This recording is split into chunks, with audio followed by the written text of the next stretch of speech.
4, 3, 2, 1. Broadcasting live from the Newsmax studios, this is the Steve Malzberg Show. Be a part of the action by calling toll-free 1-877-Newsmax. That's 1-877-639-7629. Or email Steve at malzbergshow@newsmax.com. Here is Steve Malzberg.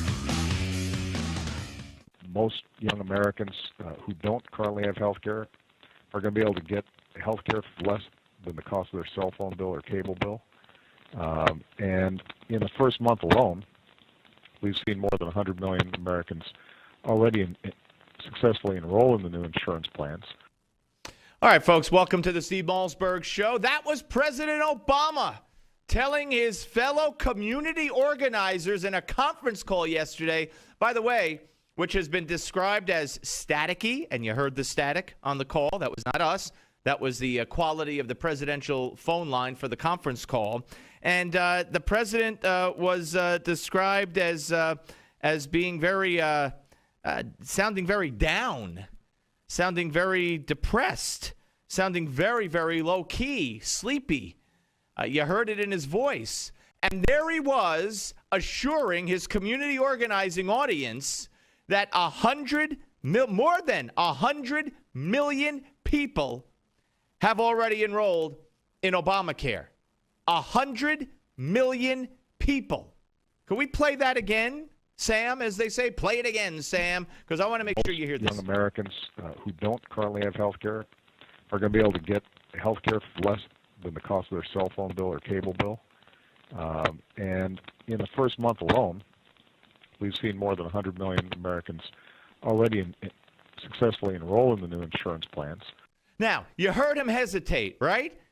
100 million Americans already successfully. He knew he made a mistake. He's not alone in a phone booth. Everyone around him knew he made a mistake. 100 million, but did he correct himself to 100,000? No, he left it at 100 million. Folks, can you make this up? Can you make it up? I can't. And I don't have to. I just bring you the truth. I just bring you the facts. And welcome aboard. Tuesday edition of the Steve Malzberg Show. We are now 9 days from Thanksgiving. How do you like that? 9 days from Thanksgiving. Now, let's move on to the next issue. And we're going to talk about this at length later on with Selena Zito, editorial columnist for the Pittsburgh Tribune, in the next hour. But today is a very special day. Thousands gathered to commemorate the 150th anniversary of the Gettysburg Address. Now, I could read it to you, and in fact, a little later on, I will read it to you. I will read it to you, but I will not read it to you now. I will let you hear some of this. A portion right now. We'll do it a little bit more later. I want you to listen to I think President Obama, President George H.W. Bush reading the end of the Gettysburg Address. And this is for PBS's Ken Burns, who made the Civil War documentary series. They had all the living ex-presidents read a small portion, had celebrities read a small portion. But I want you to listen to cut 34 first. Cut 34. That this nation, under God, shall have a new birth of freedom, and that government of the people, by the people, for the people, shall not perish from the earth. All right, so there you heard it. You heard Clinton, Carter, and GW, and Clinton, and HW, and Barack Obama reading the end portion there. And I think it was Carter who actually said the part about under God, that this nation under God shall have a new birth of freedom. Now, when Barack Obama read his portion, what they did was they had all the ex-presidents read the whole thing. It's very short, obviously. And so then they sliced it together. But Barack Obama did read the whole thing. And when he came to the part that said, under God, well, I'll be darned if he just didn't see it on the prompter. He just couldn't make out what UNDERGOD said, what it meant, how it should be read. And as a matter of fact, I think under God to Barack Obama, whenever he sees it with his eyes through his head, it's written in invisible ink wherever it appears. That's why there's no Christmas tree on the Christmas cards. There's no sign of Christmas on the White House Christmas cards. You know, that's why there's not many church appearances. You get my drift. Now, I believe he's a Christian. He says he's a Christian. He's a Christian. But it's not the first time he's left out the words under God or by God or whatever the document is that he's referring to and quoting. He perverts it. And I became aware of this through Tim Graham, who we had on our show yesterday from Media Research Center. Oops. Obama leaves under God out of his Gettysburg Address, reading for PBS Star. Now, let's listen to how he left it out. Listen how he skips when he says that this nation shall have a new birth of freedom. Not that this nation under God shall have a new birth of freedom. Cut 36. The nation shall have a new birth of freedom, and that government of the people, by the people, for the people, shall not perish from the earth. I got to tell you, the way he governs, I'm surprised you read the last part. Ha ha, but I'm bummed. I'm really surprised you read the last part. Government of the people, by the people, for the people. As opposed to people know. No, what do the people know? The government knows best, obviously, what kind of health care you need. You don't know nothing. You've been okey-doked. You've been bamboozled with the ineffective, of no value health care plans from subpar plans from bad apple companies. You don't know anything. Forget this of the people, by the people, for the people. Of Obama, by Obama, for Obama. Or of Obama, by Obama, for the people. That'll make it more palatable. Yeah, even Chuck Schumer could get his arm pumping and fist pumping for that one. Of the people, by the people, for, of Obama, by Obama, for the people. I like that. I think that's the new slogan. By goodness, you're going to have to ask him. You're going to have to ask him. Then there's Al Sharpton. Al Sharpton believes that Alec Baldwin should have a tougher suspension from MSNBC. Believes if someone goes on a homophobic rant in the office, they should be fired. So here's cut 22. Here's what he said, talking about a football player or something. Cut 22. Let's talk about this NBA. Matt Barnes, who essentially made no apology, said, I'm going to keep using it. That's how I talk to my friends. What would you say to him? I would say to him that if he wants to keep using it, fine. But if he does it in a municipal stadium, in a locker room, he should be fired. If he does it in any other workplace site, he should be fired, just like anyone would for a sexist or homophobic term. There has to be standards that protect everybody, including blacks in this country. Ooh, there have to be standards. Al wants standards. He wants people fired. Hey, Al, remember Greek homos, Al? Let's play cut number 35. This is cut number 35. White folks was in the cave when we had built empires.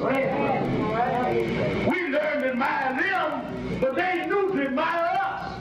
We built pyramids before Donald Trump ever knew what architecture was. We taught philosophy and astrology and mathematics before Socrates and them Greek homos ever got around. Oh, Al wants standards. Oh, Al, Greek homos. How do you like them apples, Al? Hey, Al. I'm all choked up. Hey, Al, you want standards? White interlopers, Greek homos, you call David Dinkins the N-word. You want standards? I'll give you standards, Al. You want standards? Okay. You live by the sword, you die by the sword. Hey, Al, you're fired. How's that for standards? On the Steve Malzberg Show, Newsmax TV and radio. Newsmax Magazine is proud to present a special tribute to our 40th president, Ronald Reagan. It's a very special documentary and commemorative issue of Newsmax Magazine celebrating the centennial of President Reagan's birth. First, here's a video clip from the award-winning documentary Rendezvous with Destiny. We're in the midst of a springtime of hope for America. You ain't seen nothing yet. Impulses of an evil empire. Tear down this wall. I believe that together we can keep this rendezvous with destiny. In the next several minutes, you will learn things about President Ronald Reagan that you've never seen, heard, or read before. Welcome to today's special Newsmax event celebrating the life and legacy of President Reagan. During this historic presentation, we will commemorate President Reagan's storied life. We'll revisit his 2 terms in office and recollect his proudest achievements and greatest challenges. Ronald Reagan's life reads like a fairy tale of success stories. He was an accomplished athlete, an honored veteran, a famous actor, the governor of California, and of course, our nation's 40th president. He called himself a citizen politician and only entered politics when he warned government was gaining too much power. By then he was age 54 with a successful career behind him. Twice elected President of the United States, Ronald Wilson Reagan was a contradiction to some. Once a Democrat, then a Republican. A champion of smaller government whose own government grew. A fiscal conservative who failed to balance the budget. His critics mistook his affability for weakness, but behind the smile and the charm existed an extraordinary leader with unique skills and bold and revolutionary ideas. We only had time to share just a few of the top defining moments in Ronald Reagan's presidency, but you'll get to see them all in Rendezvous with Destiny. By the way, the president's close relationship with the Pope is especially fascinating. You'll also learn how dealing with an alcoholic father helped shape Reagan's ability to negotiate. And if you ever wondered what the leader of the free world likes to get for the holidays, well, you'll find that out as well. With Destiny, and the collector's limited edition of our issue commemorating the 100th anniversary of President Reagan's birth. Right now, when you subscribe to Newsmax Magazine, you can own both the DVD and receive the special Reagan 100th Birthday Commemorative Edition. That's $25 in bonus gifts when you subscribe. Go to newsmax.com/Reagan13 to subscribe today. Join the millions who read Newsmax Magazine every month. Have you hit a brick wall with your weight loss? Does your weight management plan need an extra edge for success? If so, listen up. Metabio is the revolutionary weight loss breakthrough designed to help you reach your goal weight as part of your diet and exercise program. Metabio is the premium nutritional supplement power-packed with 5 high-quality ingredients. When used as part of a healthy lifestyle, each component is formulated to help you reach your goals and maintain your optimal weight and wellness. It supports healthy metabolism and promotes fat loss. Now, learn how you can try a 30-day supply of Metabio. Just cover a $4.95 shipping fee. Visit themetabio.com/special. Act now and also receive instant access to our downloadable special report, a practical guide to healthy weight management. Try it now at themetabio.com/special. That's the metabio.com/special. While supplies last. themetabio.com/special. 574-6029. Again, 800-574-6029.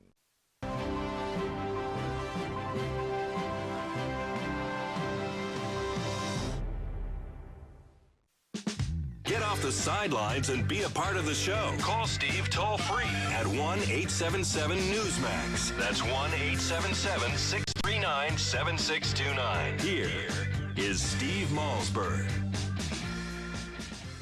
All right, folks, no phone calls from Al Sharpton yet, so I guess he accepted his firing without any without any contention whatsoever. All right, we're joined right now, ladies and gentlemen, by our good friend, senior editor of the Washington Free Beacon, Bill Gertz. Hello, Bill.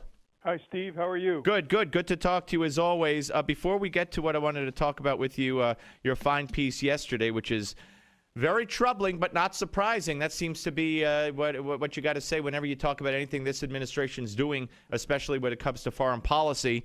But Iran is at it again. They're blaming Israel. They're blaming the Zionists for there was an attack today at the Iranian embassy in Beirut, and it killed 23 people. Yeah. Yeah, this actually there's an Al-Qaeda group that is claiming responsibility for it, claiming that it was carried out in retaliation for Iran's support of the Assad regime in Syria. So that's kind of an interesting twist. Yeah, I saw that they were trying to blame the Israelis, and I thought, there's no way. Yeah, no, and it's you have it prominently featured on at Washington Free Beacon, and I was wondering, it's just so insane what's going on now. I mean, this Iranian regime has shown no signs of backing off. Hezbollah's in Syria; they're a puppet of Iran. Now, Iran has their bloody hands in on everything, and we're about to cut a deal with them. It reminds me of Munich in 1939, 38-9. Where's the discussion in the negotiations with Iran on efforts to stop Iranian support for international terrorism, specifically support for Hezbollah? Where's the demand that Iran stop shipping weapons to the Taliban in Afghanistan that are being used to kill U.S. and NATO troops? This is just rank appeasement. Rank appeasement. You're absolutely right. Rank appeasement. It's not even. It doesn't even look good.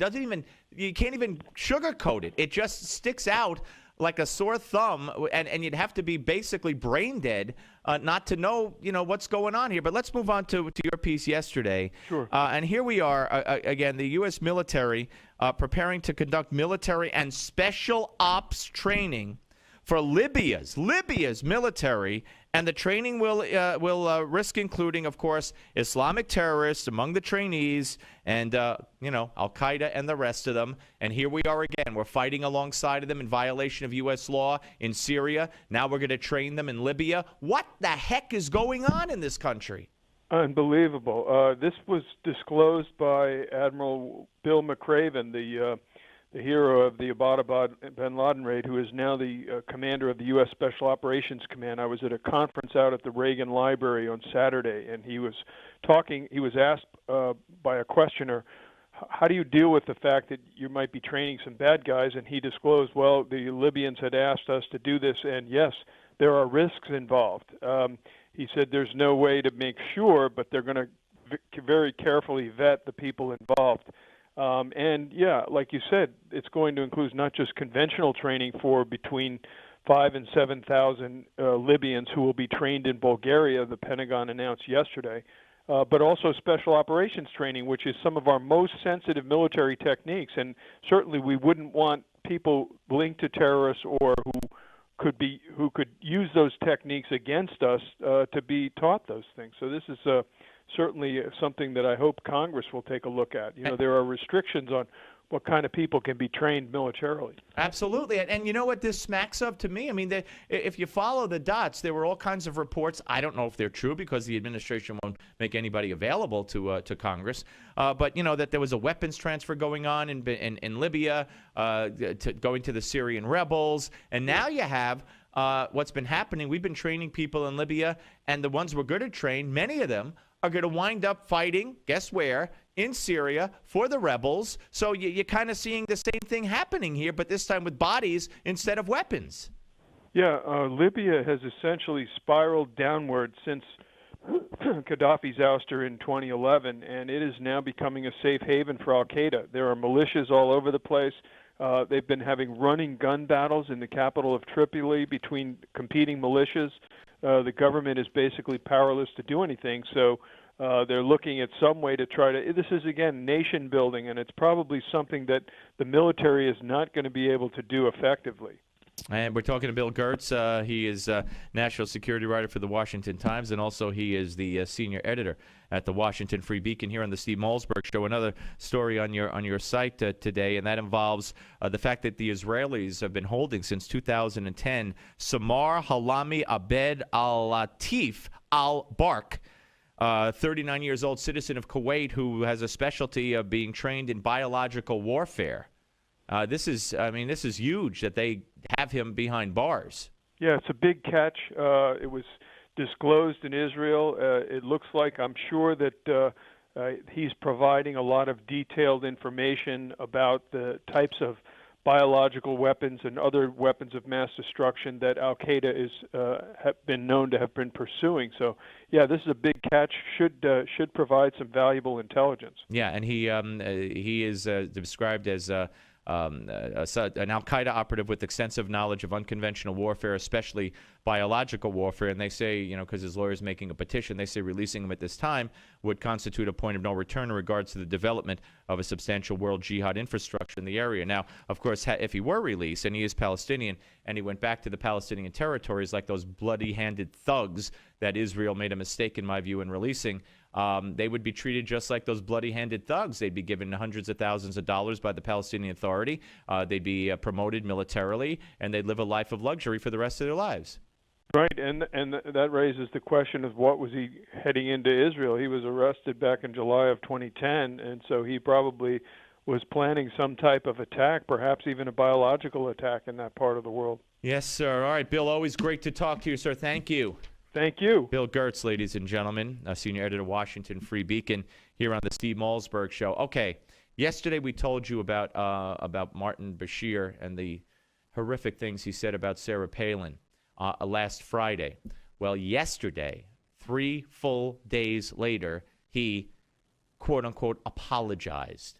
There's been not a word from his company, from his station, from his organization. We'll talk about it. We'll let you hear what he had to say in the apology. And Ann Coulter made news right here on this show, as Ted Cruz did yesterday. We'll talk about all of that on the Steve Malzberg Show. You know where it is. You know it. You love it. Right here. Newsmax TV and radio. In 2013, half of your friends, family, and neighbors may lose their jobs, all while you are robbed of 90% of your life savings, investments, and home's value. Controversial economist Robert Wiedemer, who was the only expert to predict the recession, has released a startling video with shocking evidence that the powers that be have tried to ban. But that hasn't stopped 50 million people from getting the truth. Watch it at aftbook.com. That's aftbook.com. Hi, this is Mike Reagan. You need to watch out because thousands of new Obamacare rules are currently being implemented, and few know what the law says or does. Listen to what Senator Max Baucus, one of the authors of the Obamacare law, recently said. I tell you, I just see a huge train wreck coming down, and I don't see any results yet. I just see a huge train wreck. He's right. So protect yourself from this train wreck. Get the #1 bestseller, The Obamacare Survival Guide. Newsmax says it's the best guide to the new law. Join more than 500,000 Americans who have their copy. Get the Obamacare Survival Guide at bookstores everywhere, or get our special $4.95 offer and save $15 off the cover price by going now to Obamacare911.com. That's Obamacare911.com. That's Obamacare911.com. What is LigNet? LigNet is knowledge. LigNet is power. LigNet is global. Top-level officials, U.S. intelligence officers, national security advisors, foreign operatives, all reporting directly to you. What is LigNet? LigNet is confidential. LigNet is sensitive. LigNet is security. What is LigNet? They're the ones taking the world's pulse. If you're not in the know, you're not on lignet.com. You've been briefed. Do you suffer from joint discomfort? Contrary to what the experts may say, achy joints do not have to be a normal part of aging. Holistic doctor David Brownstein challenged conventional thinking to focus on natural solutions for joint health. As a result, Dr. Brownstein has recently developed Limbex, the premium nutritional supplement specifically formulated to support healthy joints and connective tissue. It's a new joint breakthrough formula containing 11 hand-picked nutrients. Learn more at limbexjoint.com/special and take the 30-day Healthy Joint Challenge. That's a 30-day supply of the Limbex Joint Supplement. All you pay is a $4.95 shipping fee. Act now, and you'll also be given instant access to our downloadable special report, A Doctor's Guide to Happy, Healthy Joints at Any Age. You can do something about joint discomfort and flexibility. Learn how you can try it for 30 days at limbexjoint.com/special. That's limbexjoint.com/special. limbexjoint.com/special. Men, this is the time in your life when you have more freedom to travel, more time for leisure, including an active lifestyle, even a renewed intimacy. The last thing you want is the hassle of an aging prostate. Frequent trips to the bathroom also keep you awake at night. But here's good news. Renowned physician Dr. David Brownstein believes that prostate concerns do not have to be an inevitable part of aging. As a result, Dr. Brownstein has recently developed Prostate Revive, the dietary supplement specifically formulated to help improve and sustain normal prostate function. Learn more about how you can receive a 30-day supply of Prostate Revive. Just cover a $4.95 shipping fee. Visit prostaterevive.com/special. Doctor's Guide to a Healthy Prostate. While supplies last, try Prostate Revive for 30 days at prostaterevive.com/special. That's prostaterevive.com/special. 978-4813. That's 800-978-4813.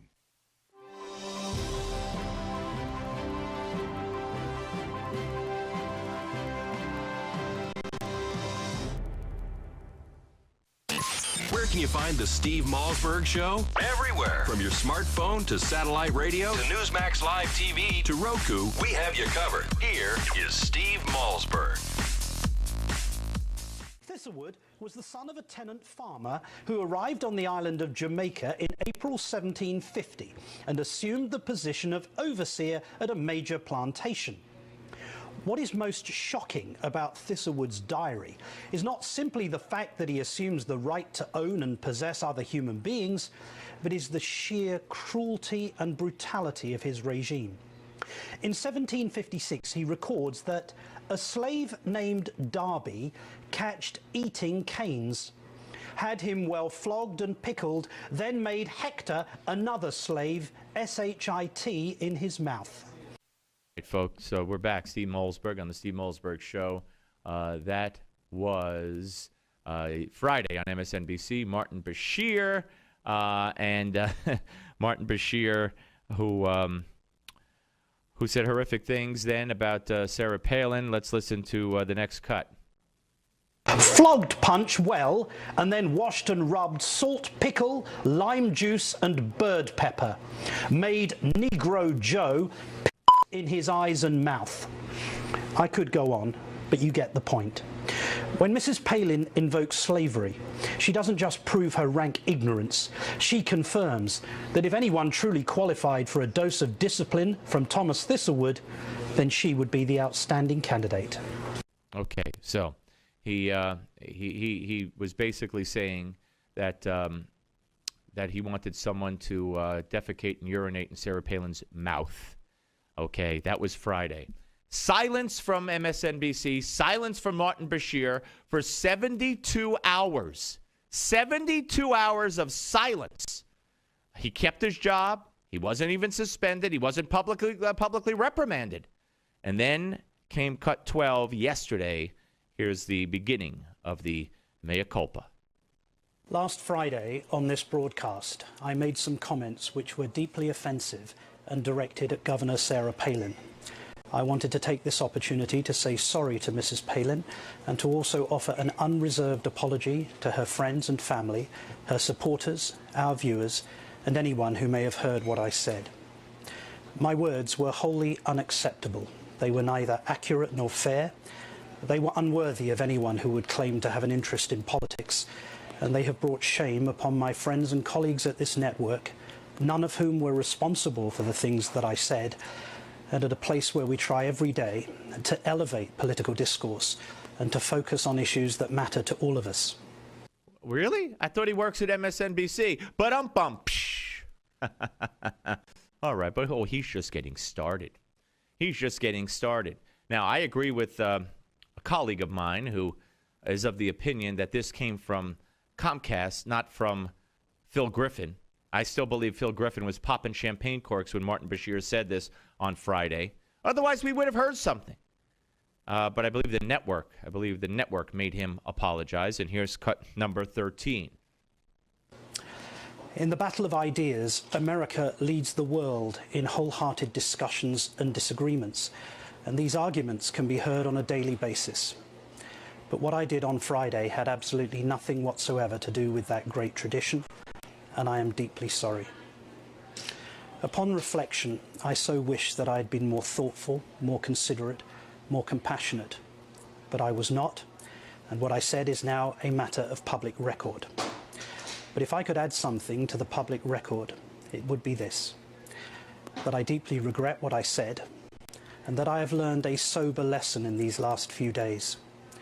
That the politics of vitriol and destruction is a miserable place to be and a miserable person to become.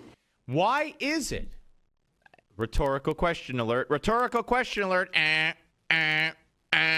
Why is it that these people on the left always get away? But I know Alec Baldwin, he really went over the top because, you know, but he had gotten a pass repeatedly, and we'll get to Alec Baldwin in a second, for alleged gay slurs, alleged anti-gay profanity, and alleged, slurs at blacks, allegedly calling a black cameraman Rodney. And he thrives. He thrives. With it all, MSNBC gave him a show. Getting kicked off a plane didn't matter. They gave him a show. He did it again, and now he's suspended for 2 weeks. Or 2 days. It's 2 shows, really. But let's continue with Martin Bashir. Martin Bashir. And I promise that I will take the opportunity to learn from this experience. My hope is that it will renew in me a spirit of humility and humanity that looks for the good and that builds upon the great things that this country has to offer to all of us, regardless of our political persuasion. This will be my bed on Friday. I mean, I'm sure he's truly sorry that he caught heat for it. If you're truly sorry, if you're that distraught, there's social media, baby. You could have tweeted out an apology immediately. You could have apologized immediately on the show. I don't know at what point in Friday's show. I was otherwise occupied. I'm always otherwise occupied when he's on, I think. I don't even know when he's on. He's the lowest rated show on MSNBC. Why would you put up with this guy? Why wouldn't you just do the right thing and fire him? Make an example. Show that MSNBC has some degree of decency. Any degree of decency. I guess they don't care that they don't. I guess they don't care that they don't. And if you're so truly sorry, then you had a whole weekend to tweet out an apology. A preliminary apology. A first step to Palin, her family, her friends, as you alluded to yesterday. Or as he alluded to yesterday, I'm sure Martin Bashir is not watching or listening to the Steve Malzberg Show. He's out trying to become a better human being. How about sensitivity training for Martin? How about a doctor? I think a doctor would do justice. How about an office visit, provided he still has his insurance, to try to treat Palin derangement syndrome? How about that? How about for the whole office? How about wiping out Palin derangement syndrome for the whole office in one fell swoop? Do they have vaccinations for Palin derangement syndrome? No cure has been found for Bush derangement syndrome. Maybe Martin Bashir could help start a PAC or a fund to find a cure for what he obviously has and what they all have over there, Palin derangement syndrome. He could cure the entire left in this country if they could find a medical cure. So do I believe his apology is sincere? I believe he did it to keep his job. Do I think it's sincere? No. You don't say something so outrageous, so unprecedented and outrageous and vicious and vile about a woman if you're a real man. And then, just like you don't hit a woman. You don't talk like that about a woman. And then have a whole weekend where you don't even take a second to tweet out, I'm sorry, I'll have more on Monday. Come on, give me a break. That's how sorry he is. Not too. That's my opinion. Not too sorry. Now, Alec Baldwin had his own problem last week. He chased another photographer. Now, he has a history. We've documented the history. I've never been present. I've seen the videos. I've read the reports. I've heard the accusations. I know when he got kicked off the I think it was American Airlines flight, it was supposedly, the story went because he was playing some game on his cell phone. He wouldn't stop, and he laughed his way off the plane. No, not what the eyewitness who sat next to him or across from him told. I think it was the New York Post, that he went in the bathroom. He started pounding the door. He made a ruckus. They threw him off the plane. But that became a joke on Saturday Night Live and at the network he works for. You don't joke around on a plane anymore. You don't throw a temper tantrum on a plane. You get put in jail if you're not Alec Baldwin. But that didn't deter Capital One Bank or NBC or whoever else he works for from keeping him on and giving him more shows and MSNBC hiring him. Neither did the accusations, many accusations, of touching photographers, making derogatory anti-gay remarks and tweets to photographers, and black photographers, allegedly calling at least one Rodney, a reference to Rodney King. It's disgusting. It would end any career on the right. But MSNBC saw fit to reward him, the network that he already works for, NBC, reward him with another show because we really don't have enough of Alec Baldwin. And they got now this. This is Cut 8. This is Alec Baldwin chasing after a photographer. Cut 8. Get away from my kid with the camera. You know what's going to happen to you, don't you? Come on!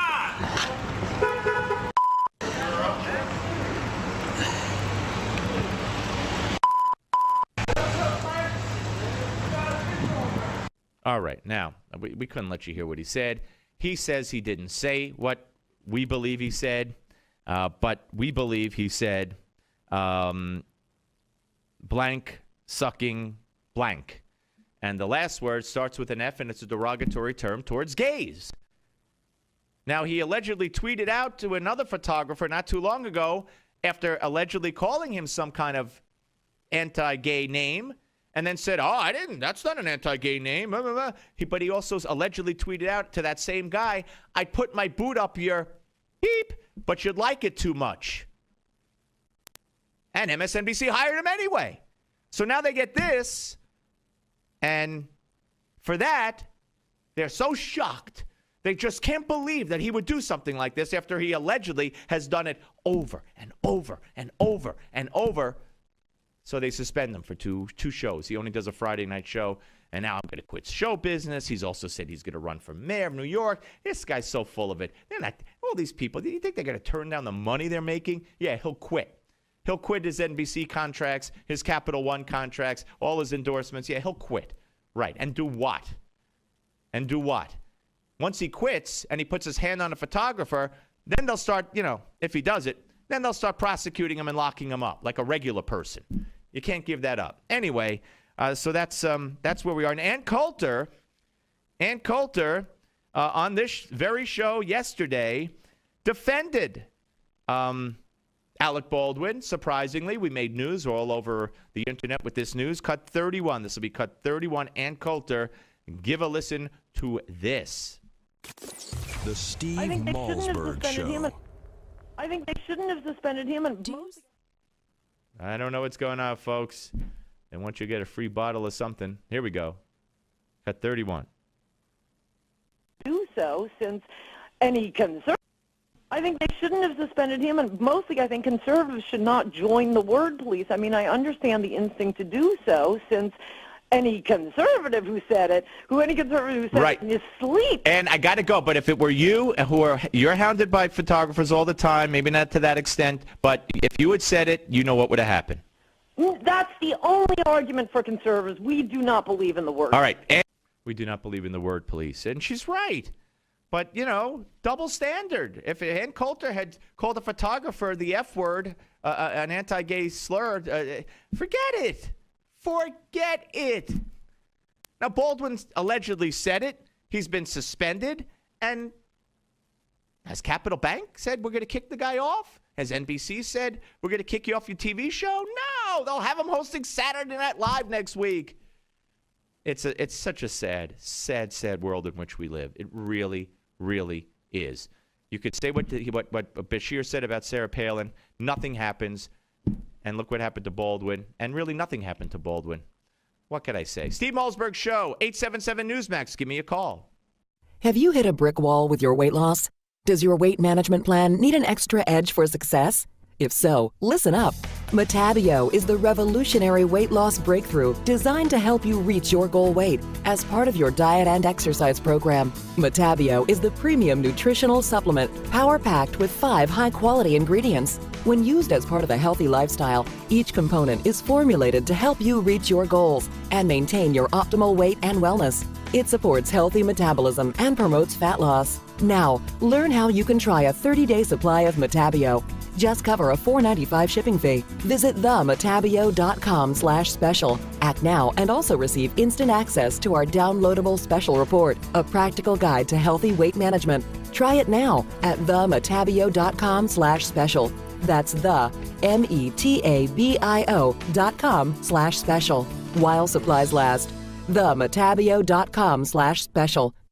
Newsmax Magazine is proud to present a special tribute to our 40th president, Ronald Reagan.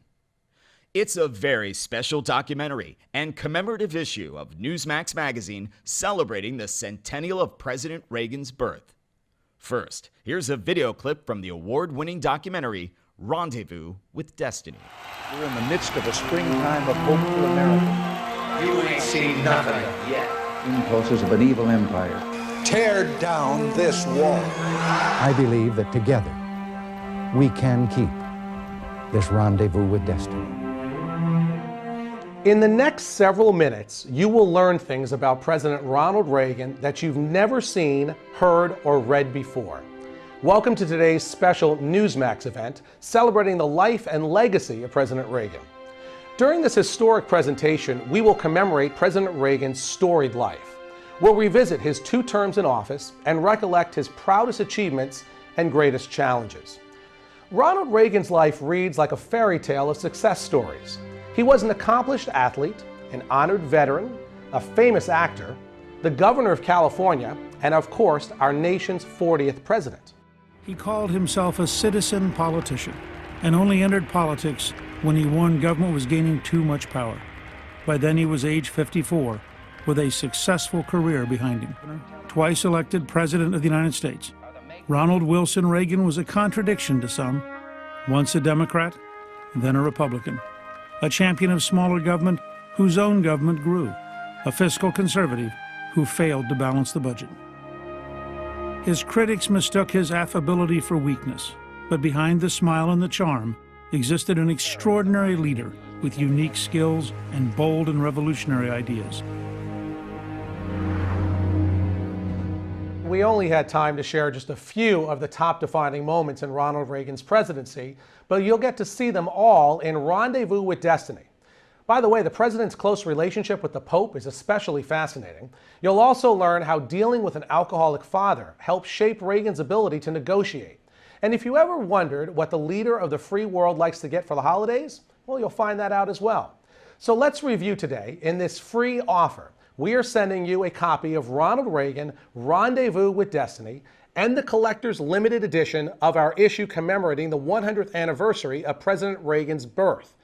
Right now, when you subscribe to Newsmax Magazine, you can own both the DVD and receive the special Reagan 100th Birthday Commemorative Edition. That's $25 in bonus gifts when you subscribe. Go to newsmax.com/Reagan13 to subscribe today. Join the millions who read Newsmax Magazine every month. Wow, you look great. Thanks. I've lost some weight. What's your secret weapon? Actually, I do in fact have one. Really? If you're looking for help in your weight loss efforts, remember this name, Metabio. It just may be the edge you've been looking for. Metabio is the nutritional weight loss breakthrough power-packed with 5 high-quality ingredients. Metabio supports healthy metabolism and promotes fat loss. It helps maintain your optimal weight and wellness when used as part of a healthy lifestyle. Now you can receive a 30-day supply of Metabio. Simply cover a $4.95 shipping fee. Visit themetabio.com/offer for complete details. Act now and you'll also be given instant access to our downloadable special report, A Practical Guide to Healthy Weight Management. Learn how you can try Metabio for 30 days at themetabio.com/offer. That's the metabio.com/offer. Hurry, only while supplies last at themetabio.com/offer. .myfinancialage.org.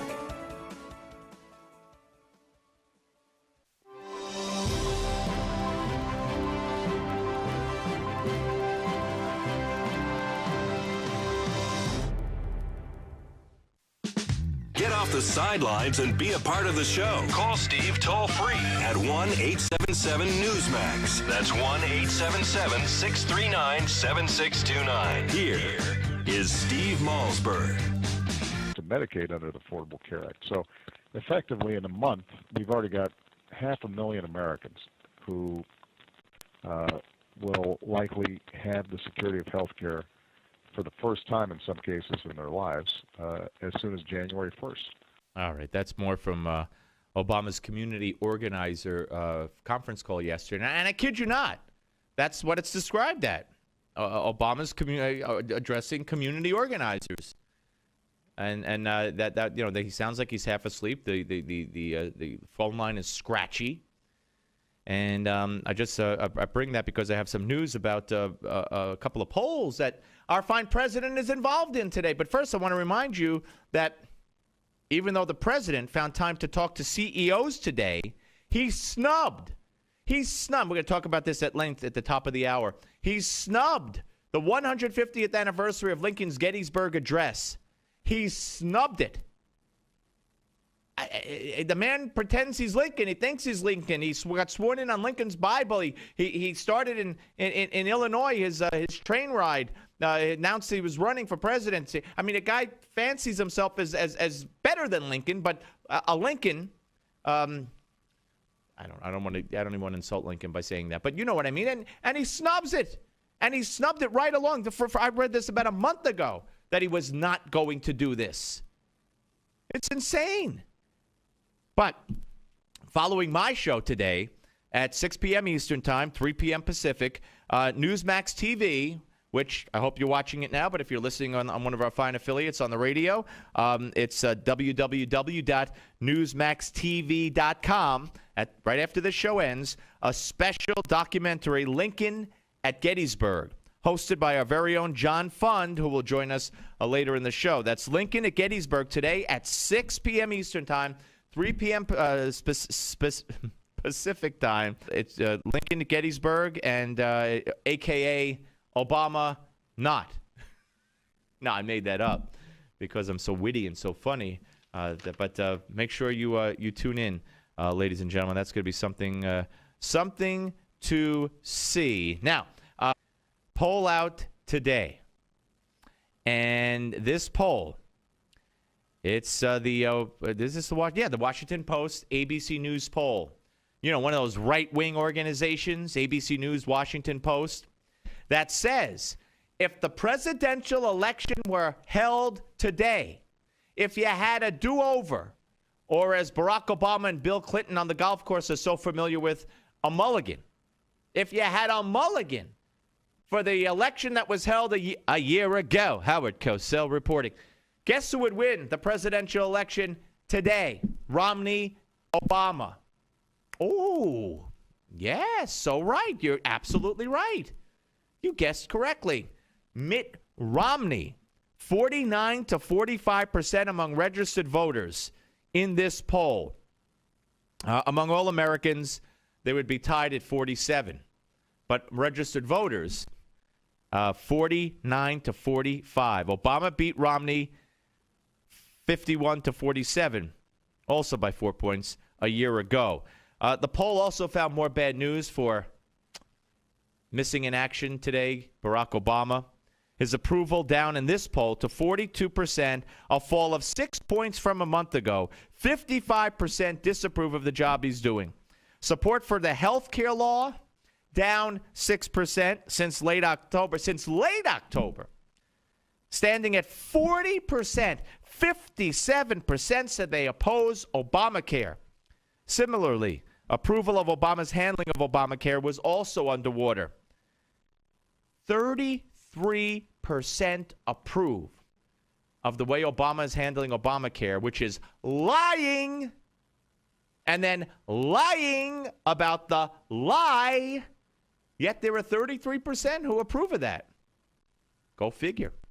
Guess they'll approve of anything. So that's the news, and these figures are record lows for Obamacare approval. Obamacare disapproval, a record high. His approval rating, record low for the ABC News Washington Post poll. We've had Quinnipiac and others that have got him down at 39%. But for this poll, it's awful for the president. But I don't see how 33% could say he's handling it well. I don't see how, for 42% approve of his performance. Who are these people? Who are they? But this is huge. Huge. Very telling. And you know what I'd like to see? I'd like to see George W. Bush and Barack Obama in a mock mulligan. Well, there was never a matchup, so it couldn't be a mulligan. In a mock presidential race today. That's what I'd like to see. How much you want to bet Bush would roll over Barack Obama in that mock election? How much you want to bet? If there were really an election held today, you think Barack Obama would beat George W. Bush? I don't. I would bet the other way. Dollars to donuts, I would bet. And I don't even know what that means. But I would do it because that's how sure I am. What's the worst I could do? Lose some donuts or a couple of dollars? All right, Steve Malzberg coming back. Steve Malzberg Show, Newsmax TV and radio. In 2013, half of your friends, family, and neighbors may lose their jobs. All economist Robert Wiedemer, who was the only expert to predict the recession, has released a startling video with shocking evidence that the powers that be have tried to ban. But that hasn't stopped 50 million people from getting the truth. Watch it at aftbook.com. That's aftbook.com. Hi, this is Mike Reagan. You need to watch out because thousands of new Obamacare rules are currently being implemented, and few know what the law says or does. Listen to what Senator Max Baucus, one of the authors of the Obamacare law, recently said. I tell you, I just see a huge train wreck coming down, and I don't see any results yet. I just see a huge train wreck. He's right. So protect yourself from this train wreck. Get the #1 bestseller, the Obamacare Survival Guide. Newsmax says it's the best guide to the new law. Join more than 500,000 Americans who have their copy. Get the Obamacare Survival Guide at bookstores everywhere, or get our special $4.95 offer and save $15 off the cover price by going now to Obamacare911.com. That's Obamacare911.com. That's Obamacare911.com. What is LigNet? LigNet is knowledge. LigNet is power. LigNet is global. Top-level officials, U.S. intelligence officers, national security advisors, foreign operatives, all reporting directly to you. What is LigNet? LigNet is confidential. LigNet is sensitive. LigNet is security. What is LigNet? They're the ones taking the world's pulse. If you're not in the know, you're not on lignet.com. You've been briefed.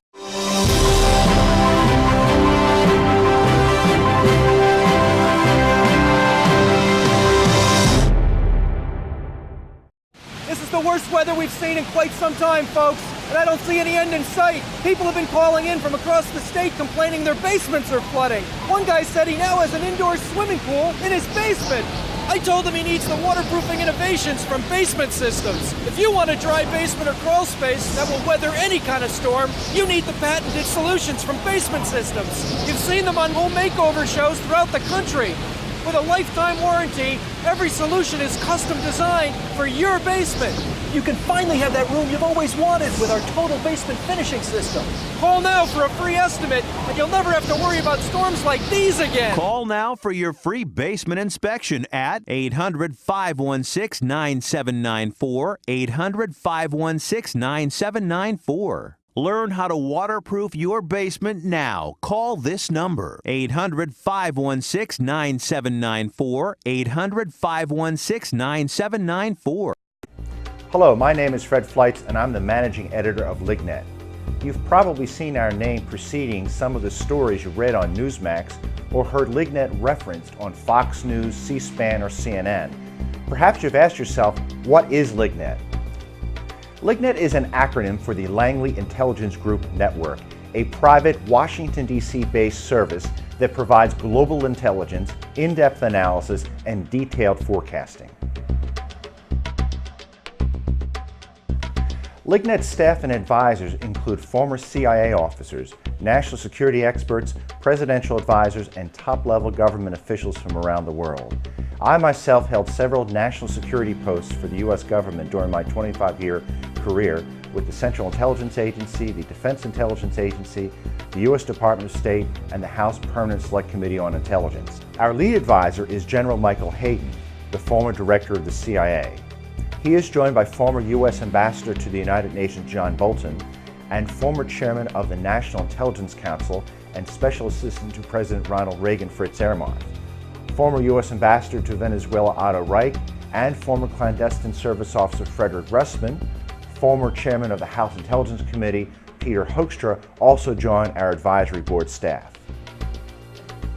Every day our goal is to use our expertise, our resources, and our worldwide staff to take the pulse of the ever-changing political and economic landscape and the threats we face on a daily basis.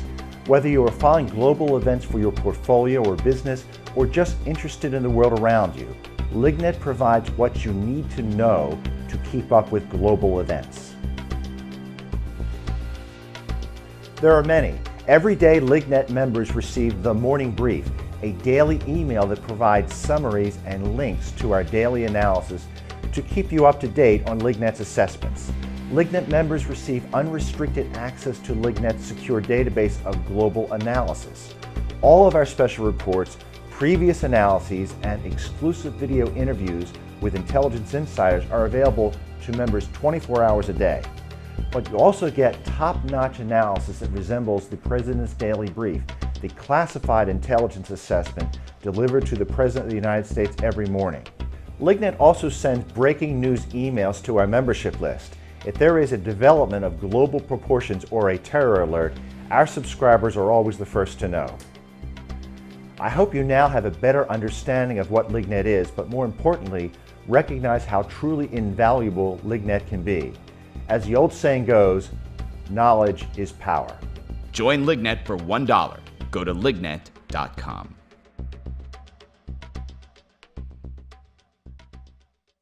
Hi, this is Mike Reagan.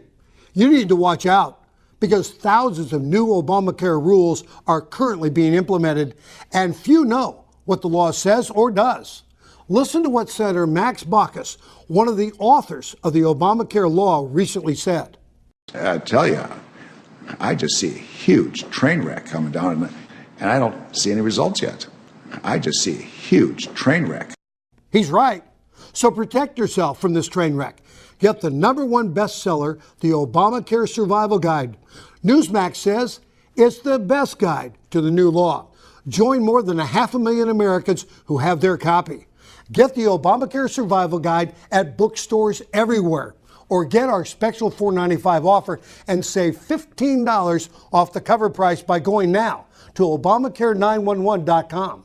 That's Obamacare911.com. That's Obamacare911.com.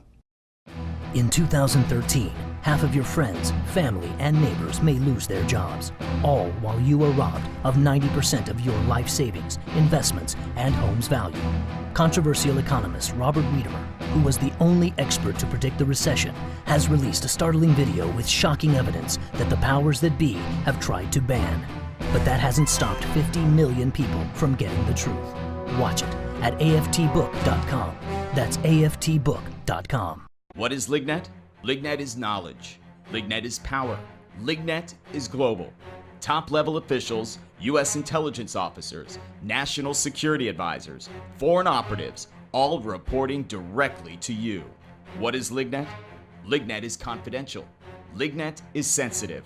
LigNet is security. What is LigNet? They're the ones taking the world's pulse. If you're not in the know, you're not on lignet.com. You've been briefed.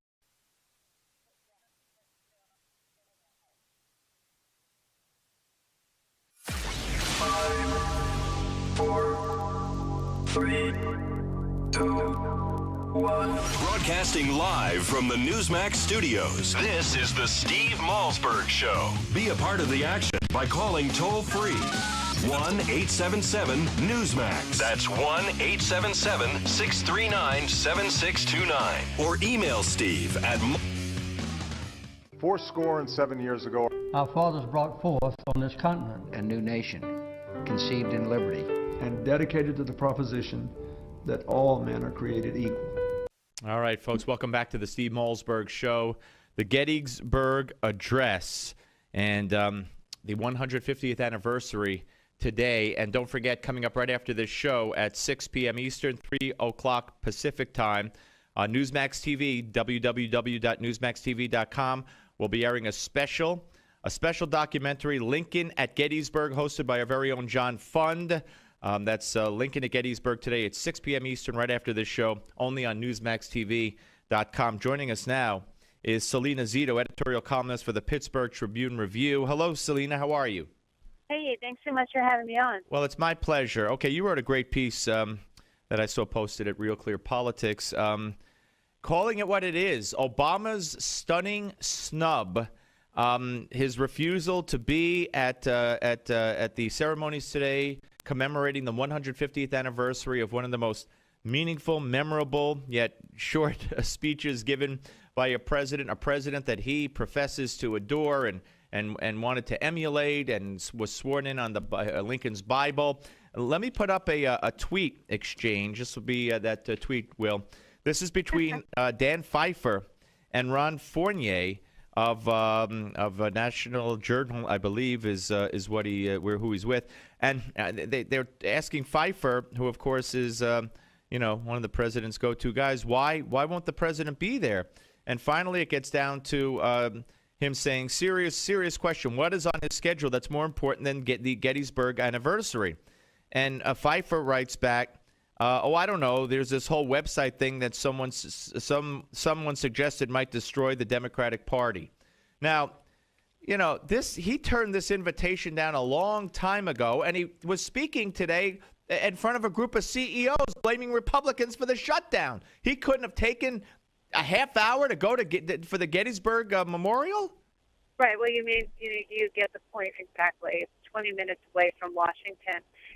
Where he was with a group of Wall Street CEOs and speaking at the Four Seasons Hotel. And he chose not to speak at Gettysburg about the same time that the website was being rolled out. So, I think what it underscores is that his embrace of Lincoln was always a political calculation, and it wasn't really about identifying with him. It was just about exploiting the Lincoln experience. You cannot go to the 50th anniversary celebration of Martin Luther King's impressive historic speech at the Lincoln Memorial and not go to the 150th of the Gettysburg Address. You cannot have one without the other. It was the most pivotal speeches in our nation's history in terms of holding the Union together, in terms of laying out a reason why there should be sacrifice in the name of preserving the Union and preserving the country. 10 sentences, 270 words, 2 minutes. I'm sorry, go ahead. That was it. That was it. And Lincoln was not asked to go there to speak. That was only an afterthought. He was asked then, once he replied that he would attend, and he received the same plain envelope that all 200 other people that received when the invitations went out. He had every excuse not to come, not to go. Absolutely. His son Tad lay sick with a fever at home. He was in the middle of horrendous budget talks with Congress, just negotiations. He was losing the war out in the West, despite the victory at Gettysburg, and he was facing a political campaign that Thaddeus Stevens said at the time, when Lincoln said, "I'm going to Gettysburg," Thaddeus Stevens' quip was, "Oh, the dead's going to recite to the dead." Well, you write. You wrote, and we're talking to Selena Zito, editorial columnist for the Pittsburgh Tribune Review, here on the Steve Malzberg Show. You summed it up so well. You wrote his dismissal of the request shows a man so detached from the duty of history, from the men who served in the White House before him, that it is unspeakable in its audacity. Ask almost any person in this historic town, even his most ardent supporters here are stunned. Obama long ago veered away from any affinity he may have believed he had with Lincoln, which gives credibility to the criticism that his connection to Lincoln was always a political calculation. Sadly, it absolutely does. There is really no excuse for him not to be there. He is, in fact, the National Park Service told me that he not only has never been there as president, but he has also never been there, period. He doesn't care. He doesn't care. He's, like you said, disinterested, detached. He's described himself as lazy. We went back and got a cut from him from 2008 during a presidential debate where he said that, he loses things. His desk is a mess. This is back then. He's unorganized. If he needs something important, his staff knows to give it to him 2 seconds before he needs it. He's just not equipped to be the commander-in-chief of this country. Well, and there have been plenty of pleas across sort of the board in the past 2 weeks since I wrote this column to, asking him to please go. And these have come from supporters. These have come from former staff members and former cabinet members. And he decided not to go. And oddly, so did Vice President Joe Biden, who was often referred to as third senator from Pennsylvania. He certainly has no problem when he's campaigning talking about his Pennsylvania roots. Unbelievable. Well, he could not go. I got to tell you, Selena, I do, though, have an inkling of what the president might be involved in today, although I don't know why it had to be done today. It's now come out. There's a story breaking that the apologist in chief, as part of the security deal with Afghanistan, which apparently is going to leave thousands of troops in Afghanistan for years, much to the chagrin of I'm sure, the left and myself as well. Not that they were all coming home. We heard that a million times, too. Put it up there with you could keep your doctor. But there's going to be an apology to the Afghan people that the U.S. made mistakes along the way. So maybe he's writing his own, Afghanistan address or Kabul address that he considers to be even more historically important, blaming his own country, as he loves to do, than honoring Abraham Lincoln in the Gettysburg Address. Well, that is incredibly disappointing if he takes a day and decides to do that.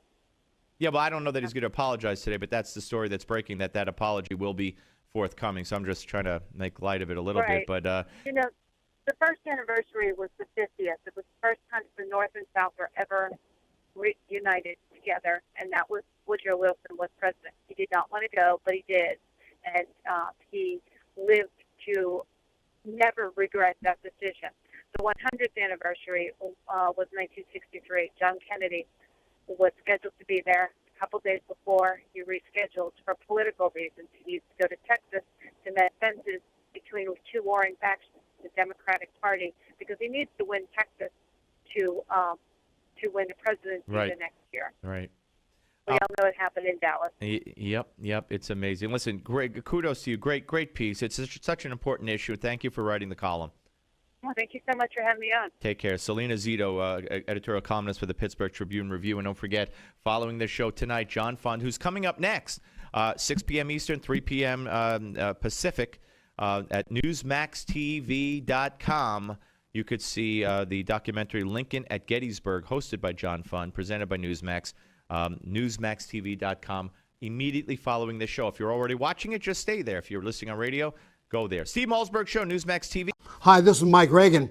You need to watch out because thousands of new Obamacare rules are currently being implemented, and few know what the law says or does. Listen to what Senator Max Baucus, one of the authors of the Obamacare law, recently said. I tell you, I just see a huge train wreck coming down, and I don't see any results yet. I just see a huge train wreck. He's right. So protect yourself from this train wreck. Get the #1 bestseller, the Obamacare Survival Guide. Newsmax says it's the best guide to the new law. Join more than 500,000 Americans who have their copy. Get the Obamacare Survival Guide at bookstores everywhere or get our special $4.95 offer and save $15 off the cover price by going now to Obamacare911.com. That's Obamacare911.com. That's Obamacare911.com. In 2013, half of your friends, family, and neighbors may lose their jobs, all while you are robbed of 90% of your life savings, investments, and home's value. Controversial economist Robert Wiedemer, who was the only expert to predict the recession, has released a startling video with shocking evidence that the powers that be have tried to ban. But that hasn't stopped 50 million people from getting the truth. Watch it at aftbook.com.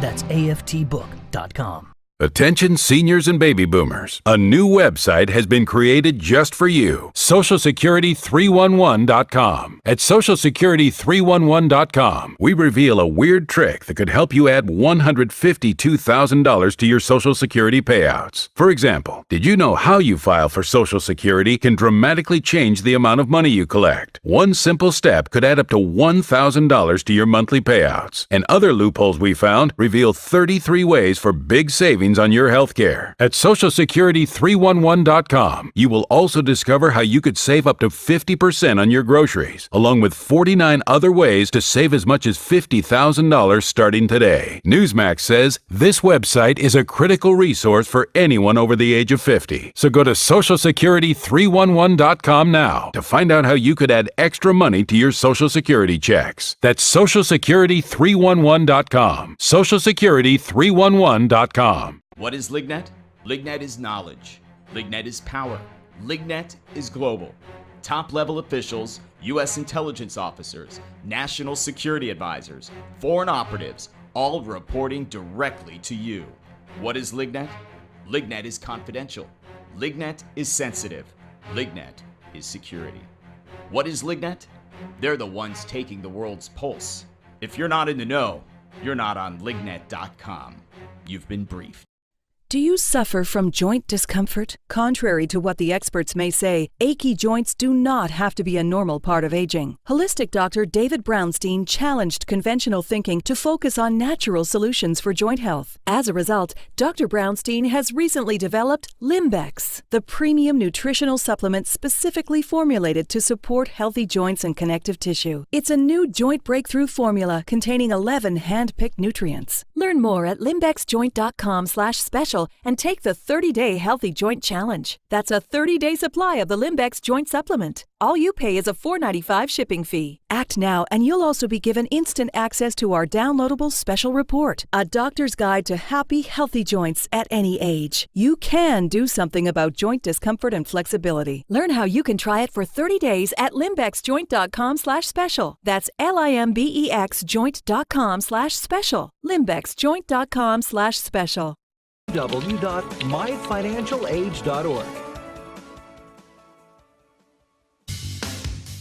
All right, folks, welcome back to the Steve Malzberg Show. And joining us right now is our friend John Fund. Of course, you know him, you love him, and he is a national affairs columnist for National Review, senior editor at the American Spectator.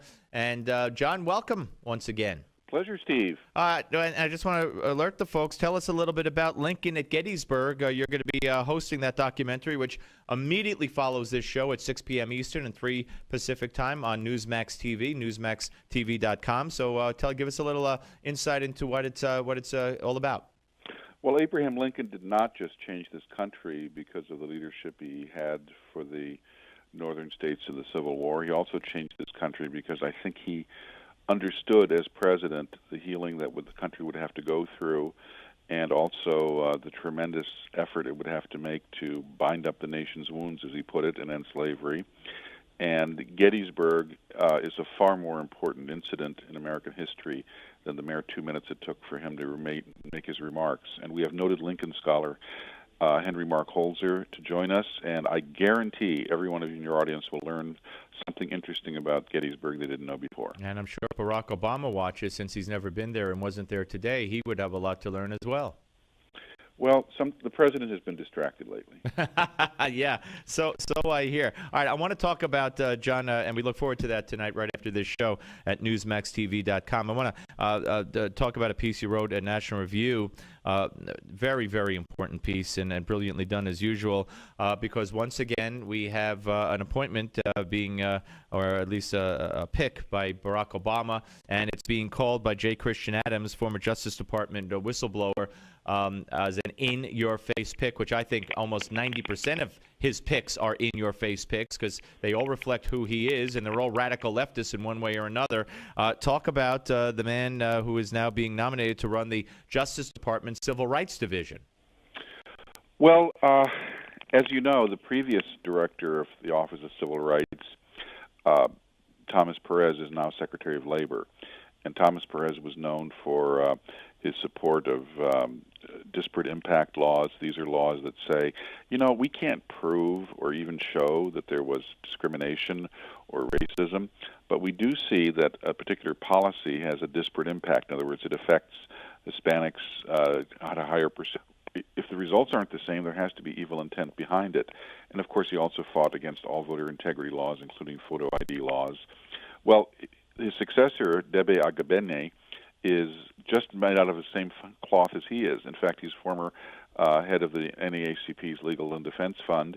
And if you thought Thomas Perez was a radical, we may even go beyond his normal behavior with this new guy. All right, and how so? Give us some examples. Well, for example, strict racial quotas. The NAACP Legal and Defense Fund has for years not just supported affirmative action, but strict quotas. Give you an example. New York City Fire Department. There are two kinds of tests at the New York City Fire Department. There's physical tests, and then there's the comprehension, literacy, mental tests, and skill tests. Well, apparently, if there's a disparate impact and more minority test takers fail than white test takers, that means you have to throw the test out and hire enough minority firefighters that you achieve their given percentage of the population in the area in New York City. This is just blatantly unconstitutional. The test has been shown to have a valid business purpose. It's a valid purpose that people have to understand manuals. They have to be able to follow instructions. They have to be able to carry out procedures. And it's perfectly fine to have tests. And just because a test has a disparate impact doesn't mean the test is at fault. It means that you have to have better training. Yeah, it is crazy. We're talking to John Fund. You got to read his piece at National Review online, the DOJ's Radical Civil Rights Division, and you talk about how so many of the people for the Civil Rights Division head have come from the NAACP Legal Defense Fund. How radical it had become, even going so far as to oppose criminal background checks by employers. As you mentioned, racial hiring quotas, and talk about the fact that I believe it even provided representation to Mumia Abu-Jamal. Well, that's perhaps the most disturbing thing.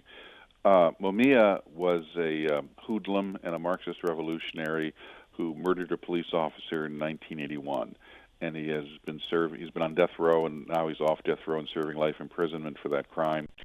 And the trial was perfectly conducted. The defense mounted almost nothing to exculpate Mumia. He didn't take the stand in his own defense. His own brother, who was there at the scene of the crime, never testified that his brother was innocent, said he had wanted nothing to do with this scene, so refused to testify on behalf of his brother, even though he would know what happened. And ever since then, though, because Mumia was a former radio journalist in Philadelphia, the liberal media has adopted him as some kind of a mascot in many cases, and there have been Free Mumia protests all over the world. And the NAACP, rather than look at the facts and realize that this is a guilty cop killer, they tried to represent him to get him out of jail. I got to tell you, and you talk about how the Civil Rights Division, how important it is because it just doesn't, handle voting rights cases. It goes way beyond that. And this Justice Department and Civil Rights Division under Obama, since he was inaugurated, has just flown in the face of the law and Supreme Court decisions. And I think 9 times I was speaking to Ted Cruz the other day down in Florida. 9 times the Justice Department has said no to DOJ's challenging or interpretation of various laws. So this is a very serious issue. Well, our civil rights laws are important. We have them because we don't want discrimination. We don't want racism. We also don't want racialism. We don't want people who have an ideological view of the civil rights laws using them as a weapon or a club against people on very, very flimsy legal grounds that have nothing to do with real discrimination, that have everything to do with a political agenda and imagined discrimination. Yeah. All right, John, we'll watch you right after the show on the documentary Lincoln at Gettysburg at NewsmaxTV.com. And thank you for your time as always, my friend. A pleasure, and you can read all my articles at NationalReview.com. You got it, NationalReview.com, and do check this one out. All right, folks, when we come back, we did an interview yesterday with Governor Scott Walker, and the governor, of course, of the state of Wisconsin, and we're going to bring it to you when we return. You're not going to want to miss it. He has a new book out, and he has some interesting things to say about the presidency, his plans, and what he's gone through in that state and how he's persevered. And it's made him a stronger and better governor and man. Steve Malzberg Show, Newsmax TV, and radio. Hi, this is Mike Reagan. You need to watch out because thousands of new Obamacare rules are currently being implemented, and few know what the law says or does. Listen to what Senator Max Baucus, one of the authors of the Obamacare law, recently said. I tell you, I just see a huge train wreck coming down, and I don't see any results yet. I just see a huge train wreck.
Attention seniors and baby boomers. A new website has been created just for you. SocialSecurity311.com. At SocialSecurity311.com, we reveal a weird trick that could help you add $152,000 to your Social Security payouts. For example, did you know how you file for Social Security can dramatically change the amount of money you collect? One simple step could add up to $1,000 to your monthly payouts. And other loopholes we found reveal 33 ways for big savings on your health care. At SocialSecurity311.com, you will also discover how you could save up to 50% on your groceries, along with 49 other ways to save as much as $50,000 starting today. Newsmax says this website is a critical resource for anyone over the age of 50. So go to SocialSecurity311.com now to find out how you could add extra money to your Social Security checks. That's SocialSecurity311.com. SocialSecurity311.com. What is LigNet?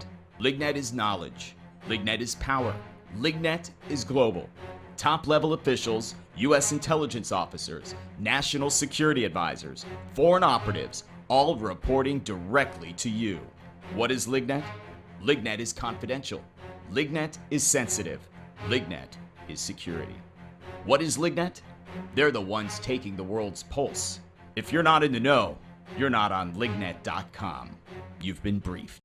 Do you suffer from joint discomfort? Contrary to what the experts may say, achy joints do not have to be a normal part of aging. Holistic doctor David Brownstein challenged conventional thinking to focus on natural solutions for joint health. As a result, Dr. Brownstein has recently developed Limbex, the premium nutritional supplement specifically formulated to support healthy joints and connective tissue. It's a new joint breakthrough formula containing 11 hand-picked nutrients. Learn more at limbexjoint.com/special and take the 30-day Healthy Joint Challenge. That's a 30-day supply of the Limbex Joint Supplement. All you pay is a $4.95 shipping fee. Act now and you'll also be given instant access to our downloadable special report, A Doctor's Guide to Happy, Healthy Joints at Any Age. You can do something about joint discomfort and flexibility. Learn how you can try it for 30 days at limbexjoint.com/special. That's IO.com/special.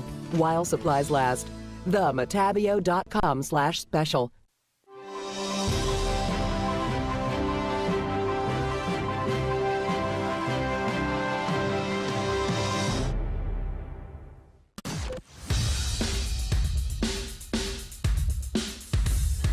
This is not your typical Screamfest talk show. No. This is the next generation of talk radio. Here is Steve Malzberg. All right, folks, welcome back. Yesterday, I had the pleasure of sitting down in this very studio with the governor of the state of Wisconsin, Governor Scott Walker, a man who was gone through recall based on his standing on his principles, and he won, of course, by a bigger margin in the recall election after the controversy with the unions than he did when he won the original election. Now he's running for re-election, talk of a presidential candidacy, which he won't necessarily talk about. We address all of this, but the name of his book, folks, is Unintimidated, A Governor's Story and a Nation's Challenge. And I said to him, I couldn't think of a more appropriate title for your book than Unintimidated. It fits with what we did in Wisconsin. I mean, this book is not a biography. You're not going to find out about me being a kid and an Eagle Scout or all those things. Those are all true. This is really a book about the reforms we did in Wisconsin. A lot of people know about the protests, they know about the recalls, but they don't know how we did it or why we did it. And that's really what we talk about in this book. And I want to get to all of that. We will get to all of that. We have plenty of time. But I do want to ask you about what you were saying on Sunday about that you believe the president, the vice president for the Republican nomination in 2016 should come from a couple of governors. Why? I mean, you described briefly there, but yeah. Why? I mean, I know traditionally governors do win the presidency, and it's rare for a senator. I think Kennedy and Obama, and there was a space in between. But why so? In your view? Yeah. As I was asking an interview on Sunday, he said, "What's your ideal candidate?" I say it would be either current or former governor, and not just because that's tradition. Because between 1960 and 2008, the only people elected were governors, presidents, or vice presidents. And I think there's a reason, because Americans want people who have proven that they've been a chief executive, done it successfully. What I talk about in the book, and where it ties in with that, is there's reason as conservatives, as Republicans, to be optimistic in America, because there's now 30 Republican governors, and governors all across the states are doing big, bold, reform-minded things in education and tax reform and collective bargaining reform, in many other areas that we just don't see in Washington. And as Republicans, we should be optimistic about that, but we need to share that message with Washington. Yet you do allow and make allowances for a Rubio, for a good friend of yours, Congressman Paul Ryan, and others. Yeah, I said those are all good guys, and I appreciate the good work that they're doing, and obviously I know Paul particularly very well, Paul Ryan that is. But I said I think in the future people are going to want someone from outside. They want people to shake things up, and they want people who are proven reformers. In the book we talk about our reforms, but we also talk about other states where state after state, governor after governor, state legislature after state legislature flipped in 2010, and because of that, you see across America, out of the 30 states that have Republican governors, I think something like 23 of the top 25 states in terms of best and worst states to do business in are led by Republican governors. 19 of the top 20, 10 of the top 10.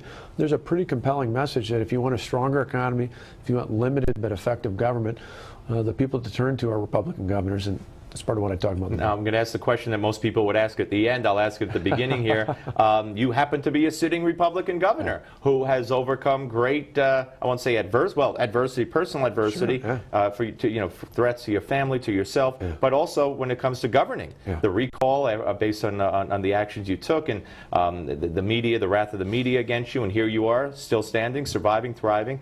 Wonderful things done in your state. So, is it going to be a presidential candidacy for you in 2016? Are you going to run? And if not ready to say it now, when will you make up your mind?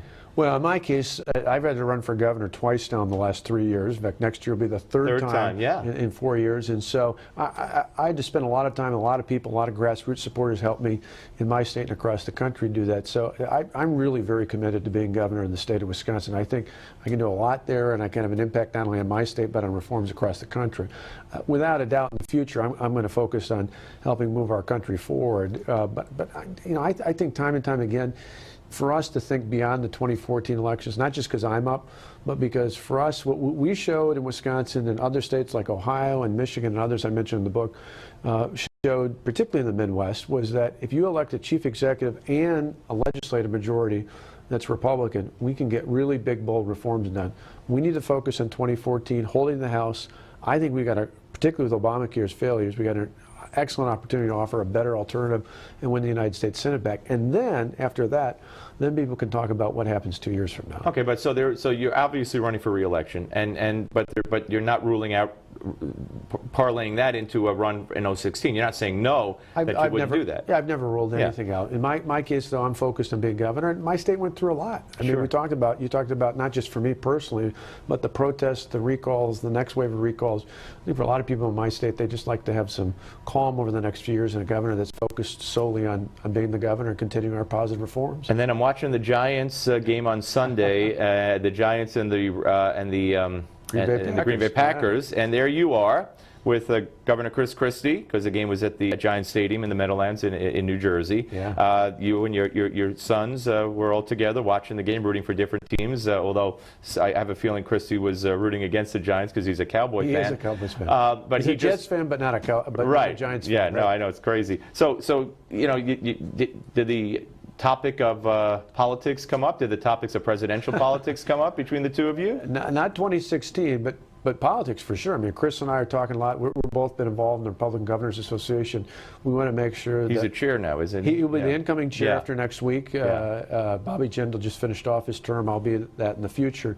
And we really talked about key races across America. We want to make sure that people, I mean, you think about it, not just in my case, but you think of, for example, Rick Scott and Rick Schneider in Florida and Michigan, respectively. Those are states where they've had about a 5% reduction in their unemployment rate. That alone should be reason to see those guys elected again. Chris and I talked about those races, about Pennsylvania, about great governors like Susana Martinez and Brian Sandoval in New Mexico and Nevada, respectively. There's just a lot of great Republican governors across America. And that's why, again, in the beginning of this book in particular, for folks who are frustrated with Washington, for Republicans, for conservatives who are frustrated, one of the great optimisms I talk about in our book, Unintimidated, is that governors are the reason to be optimistic. President Reagan said something great in his, we said many great things, but one of them I particularly love is his first inaugural address. We should all remember that the federal government didn't create States. Yeah. The states created the federal government. Very true. We're talking to Governor Scott Walker, the governor of Wisconsin. Brand new book, Unintimidated, A Governor's Story and a Nation's Challenge, here on the Steve Malzberg Show. You get a run? And he never said to you, so you get a run? Never? Because you guys would be, if you both ran, you'd be running against each other, yet your politics are kind of similar. And you're... Oh, I kid, you get a kick out of it. I tell Chris this, so I'm not speaking out of school. Yeah. Chris and I are very similar, speak our mind, speak it. I said the difference between him and I is I have a Midwestern filter. If I think somebody's asking me a crazy question, I just say that's ridiculous. He says, you're an idiot. Right. But we're very similar in that regard. But politically speaking, you're very similar and known for, I mean, you, to the extreme, and to your credit, are known for taking on the unions and the big government special interest. Right. Yeah. Him to a certain extent, but to a lesser extent because it didn't result in a recall and all that. So, I mean, would you say that politically speaking, almost down the road, down the whole, you're very much on the same wavelength as Chris Christie? Oh, I think if you look at the 30 of us who are governors across America, really a laser-like focus on the economy, on jobs, on getting our states back on the right track, and taking on big challenges. I mean, again, I know I keep pointing to the book. No, we're going to talk. But there's some great stuff in there about, you look across America, what Chris did, what Bobby Jindal did, what Bill Haslam did, what Butch Otter did, what Nikki Haley's doing. I mean, there's some great examples of what Republican governors are doing. So how do you guys, if you were to run against each other, not only you and Christie, but some of the other governors, how do you distinguish yourself? Oh, we're unlike some others out there. We really get along very well. When you see Republican Governors Association meetings, no, I don't doubt it. So you're running and he's running. I mean, well, the nice thing is he ran for governor this time. I'm not. I'm running for governor. No. I'm making believe if you decided to run and if he decided to run and if other like-minded as you allude to that there's similarities between all of you.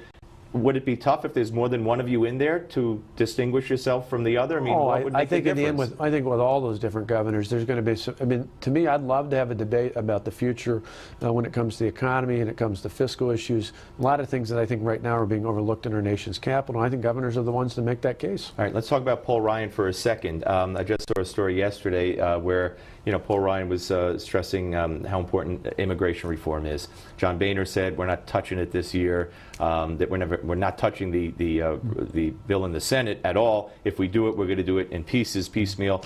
Do you feel that immigration reform is necessary for the Republican Party? And I'll just throw my 2 cents in here. To me, it's a lose-lose issue, especially the comprehensive bill, because the core, the base, is not going to be happy.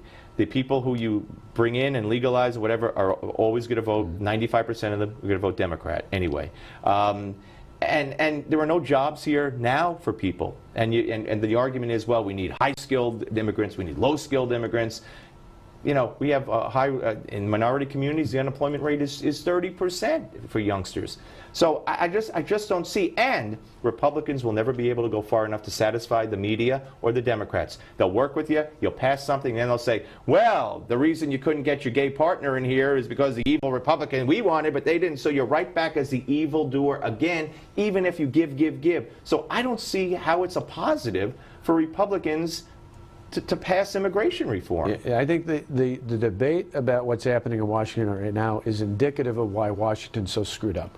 They're talking about a symptom, not the overall problem. The bigger problem with immigration is that we don't have a legal immigration system in this country that works. If you had a system where, I don't care if it's Mexico, Germany, Ireland, you name it, if people want to come to America, India, you go down the line of folks I've met over the years who've come from other countries to live the American dream, to come here and work hard and be dedicated and get a good education, lift their kids up. Those are the kind of people we should want in America no matter what the circumstances. We've got a system that's so screwed up, it doesn't work right now, and it's next to impossible to get in on any kind of a timely basis.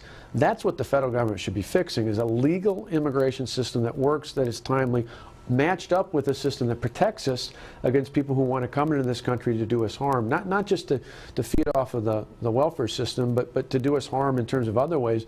We don't have that in America, and yet it seems like hardly anybody talks about that in our nation's capital. Okay. All right, folks, there you go. Part one of my interview with Wisconsin Governor Scott Walker, and we'll have part two in just a couple of minutes. And in part two, we explore how could you do an interview with someone of his stature and possible national aspirations without, and as a governor, of course, without talking about the implications of Obamacare, the Affordable Care Act, and he does weigh in on that. Very interesting when you hear him talk about, sitting at the football game with Chris Christie and talking about the differences between them. Mostly it's a difference of style. It's not necessarily a difference in political philosophy, although, if you take it down, I don't know what the governor's, Scott Walker's feeling is on in-state tuition discounts for the children of illegals, or how he felt about the possibility of a mosque being built at Ground Zero, or how he felt about. I'm not sure if his state actually signed on to the Obamacare, the lawsuit against Obamacare. New Jersey did not. Governor Christie wanted no part of that. So, there could be several differences that would distinguish one from the other should they both decide to run. And it would make it tougher for either one of them if they both decided to run. Because as Rand Paul told us on this show, it's possible for a Christie, a moderate, or a liberal Republican, so to speak, to find a way in through the primary process if there are enough people on the right that split the vote. Well, if suddenly you have 2 or 3 liberal governors or those considered to the left of the party running at the same time, then their vote is split as well. So it's going to be very interesting to see how this progresses. And part 2 of the interview coming up when we return. Tom DeLay will join us in the next hour, and former Congressman Pete Hoekstra. Steve Malzberg Show, Newsmax TV and Newsmax Magazine is proud to present a special tribute to our 40th president, Ronald Reagan. It's a very special documentary and commemorative issue of Newsmax Magazine selling documentary Rendezvous with Destiny. We're in the midst of a springtime of hope for America. You ain't seen nothing yet. Impulses of an evil empire. Tear down this wall. I believe that together we can keep this rendezvous with destiny. In the next several minutes, you will learn things about President Ronald Reagan that you've never seen, heard, or read before. Welcome to today's special Newsmax event celebrating the life and legacy of President Reagan. During this historic presentation, we will commemorate President Reagan's storied life. We'll revisit his 2 terms in office and recollect his proudest achievements and greatest challenges. Ronald Reagan's life reads like a fairy tale of success stories. He was an accomplished athlete, an honored veteran, a famous actor, the governor of California, and of course, our nation's 40th president. He called himself a citizen politician and only entered politics when he warned government was gaining too much power. By then he was age 54, with a successful career behind him. Twice elected President of the United States, Ronald Wilson Reagan was a contradiction to some. Once a Democrat, then a Republican. A champion of smaller government whose own government grew.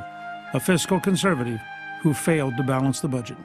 Existed an extraordinary leader with unique skills and bold and revolutionary ideas. We only had time to share just a few of the top defining moments in Ronald Reagan's presidency, but you'll get to see them all in Rendezvous with Destiny. By the way, the president's close relationship with the Pope is especially fascinating. You'll also learn how dealing with an alcoholic father helped shape Reagan's ability to negotiate. And if you ever wondered what the leader of the free world likes to get for the holidays, well, you'll find that out as well.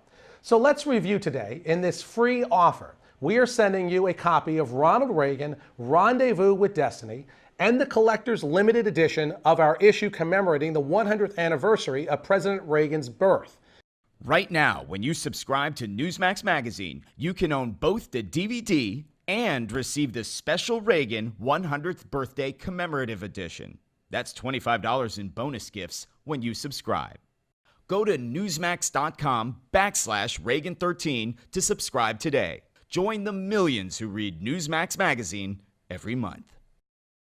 Larry works on the construction site when he's not held up with constipation.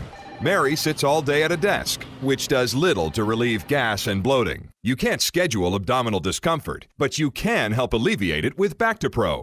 Developed by holistic medical doctor David Brownstein, Bactipro is the fiber probiotic supplement that comes in the form of an easy-to-eat, tasty wafer. It includes the most essential ingredients necessary to help support your healthy digestive and immune function. Experience the results. Learn how you can receive a 30-day supply of Bactipro. Just visit Bactipro.com BactoPro.com/offer. All you cover is a $4.95 shipping fee. Act now, and you'll also be given instant access to our downloadable special report, A Doctor's Guide to Probiotics and Your Health. Do something about your digestive health now. Get your 30-day supply at BactoPro.com/offer. That's BactoPro.com/offer. Limited time only. BactoPro.com/offer.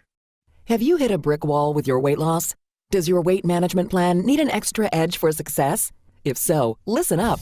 Metabio is the revolutionary weight loss breakthrough designed to help you reach your goal weight as part of your diet and exercise program. Metabio is the premium nutritional supplement power-packed with 5 high-quality ingredients. When used as part of a healthy lifestyle, each component is formulated to help you reach your goals and maintain your optimal weight and wellness. It supports healthy metabolism and promotes fat loss. Now, learn how you can try a 30-day supply of Metabio.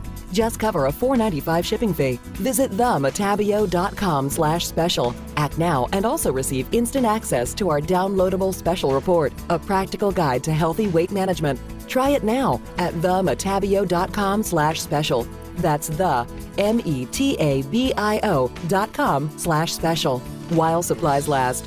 themetabio.com/special. You call Lear Capital now, 800-634-0482.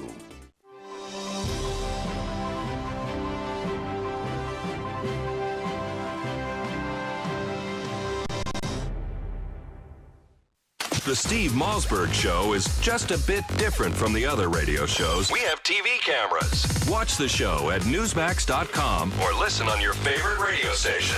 Here's Steve Malzberg. All right, folks, welcome back. Steve Malzberg. We continue with Governor Scott Walker from our previous conversation yesterday. He's the author of his great new book, Unintimidated. I asked him, how far can Obamacare go? And how quickly do we have to act to make sure it doesn't go too far before it becomes irreversible? And here's how it went.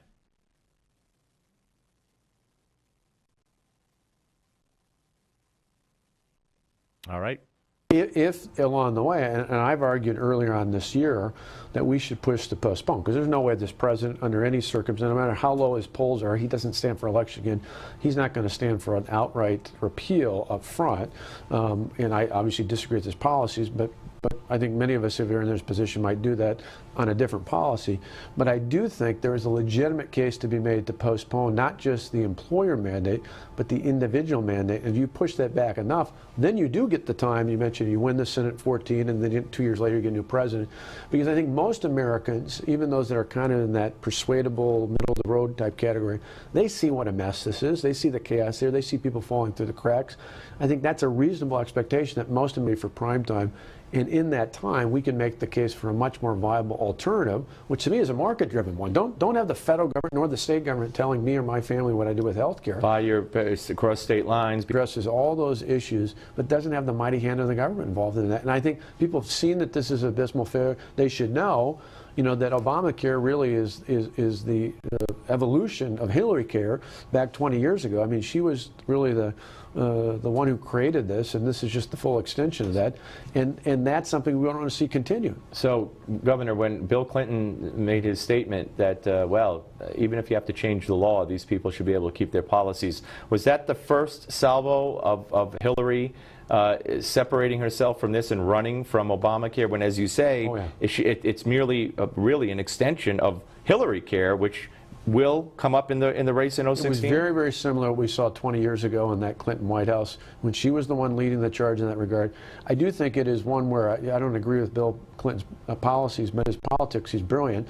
Here he's trying to remove himself, and he apparently is one of the people advising the president at the time to make this promise.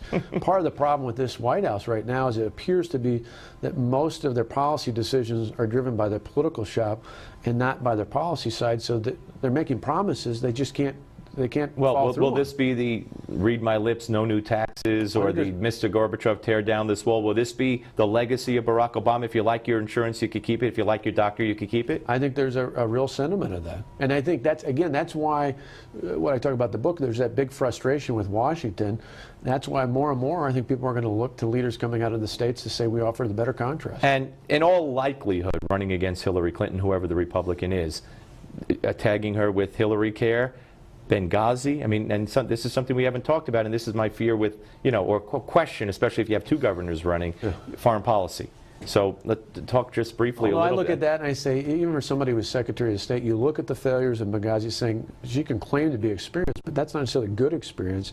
The bigger issue... What difference does it make? That soundbite of hers hopefully will be used. Well, and the other part of it is to look at the mess. I mean, Hillary Clinton's been a product of Washington for decades. I mean, the claim out of whether it's from New York or Arkansas or Chicago, she really goes back to her days even staffing, being involved. She is a product of Washington. She's a part of the Washington culture. And I think for many Americans, they look at that and say that Washington's, even the president, in a moment of candor, said you can't fix Washington from within. Right, yeah. That's about one of the few things I agree with him on. Yeah. You need to bring in somebody from outside. And again, that's why I talk about the reforms we've done in Wisconsin, but also the larger reforms that are being done in states led by Republicans all across the country. Talk about, as we talk to Governor Scott Walker, the author of Unintimidated, a Governor's Story and a Nation's Challenge, here on the Steve Malzberg Show. The hardest part, when you look back, I mean, I would imagine having a son, particularly in the book, and a letter that was sent to you, and you had a lot of these, but this one in particular, someone who was talking about killing you, someone who was threatening your family, said they knew where your family lived and worked, and your kids went to school, and they followed them. I mean, that has to send chills up and down your spine, and it's got to weigh on your mind constantly. Yeah, I had tons of death threats, but this one was pretty vivid. I put the whole letter in the book. It was directed to Tonette, my wife. Talked about my kids, where they went to school, where my wife, excuse me, where my wife worked, where my father-in-law at the time lived, where my parents were at. And, talked about Wisconsin's never had a governor assassinated. I mean, it was just chilling, but instead of intimidating me, what it did was it really ticked me off and made me say, I need to dig in and do the right thing even more. That people aren't going to come in, particularly from outside of my state, and intimidate me or the legislature from doing what ultimately we were charged to do in the first place, to take big, tough decisions, tough but prudent decisions that we're seeing are paying off today. I mean, we had a $3.6 billion deficit. Absolutely. We have a surplus. We've cut taxes $1.5 billion. We've improved the economy. We've got things back on the right track. Had we not made those choices, had we been intimidated and backed away from that, we wouldn't be in a good position we are today. And finally... All right, folks, there you go. Governor Scott Walker, the book, check it out. The book, as we have mentioned, is called Unintimidated, a Governor's Story and a Nation's Challenge. Governor Scott Walker, Republican, Wisconsin. When we come back, former Majority Leader of the House of Representatives, Tom DeLay, will weigh in on a bunch of issues, including rigged unemployment. Hi, this is Mike Reagan. You need to watch out because thousands of new Obamacare rules are currently being implemented, and few know what the law says or does. Listen to what Senator Max Baucus, one of the authors of the Obamacare law, recently said. I tell you, I just see a huge train wreck coming down, and I don't see any results yet. I just see a huge train wreck. He's right. So protect yourself from this train wreck. Get the #1 bestseller, The Obamacare Survival Guide. Newsmax says it's the best guide to the new law. Join more than 500,000 Americans who have their copy. Get the Obamacare Survival Guide at bookstores everywhere. Or get our special $4.95 offer and save $15 off the cover price by going now to Obamacare911.com. That's Obamacare911.com. That's Obamacare911.com. In 2013, half of your friends, family, and neighbors may lose their jobs, all while you are robbed of 90% of your life savings, investments, and home's value. Controversial economist Robert Wiedemer, who was the only expert to predict the recession, has released a startling video with shocking evidence that the powers that be have tried to ban. But that hasn't stopped 50 million people from getting the truth. Watch it at aftbook.com. That's aftbook.com. What is LigNet? LigNet is knowledge. LigNet is power. LigNet is global. Top-level officials, U.S. intelligence officers, national security advisors, foreign operatives, all reporting directly to you. What is LigNet? LigNet is confidential. LigNet is sensitive. LigNet is security. What is LigNet? They're the ones taking the world's pulse. If you're not in the know, you're not on lignet.com. You've been briefed.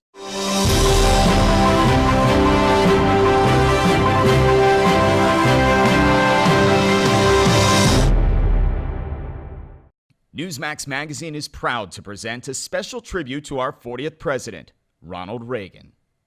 It's a very special documentary and commemorative issue of Newsmax Magazine celebrating the centennial of President Reagan's birth.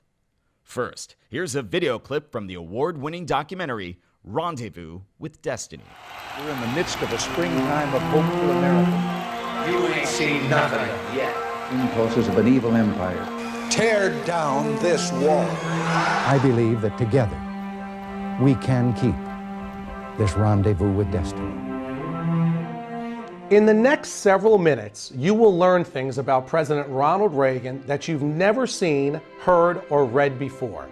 Welcome to today's special Newsmax event celebrating the life and legacy of President Reagan. During this historic presentation, we will commemorate President Reagan's storied life.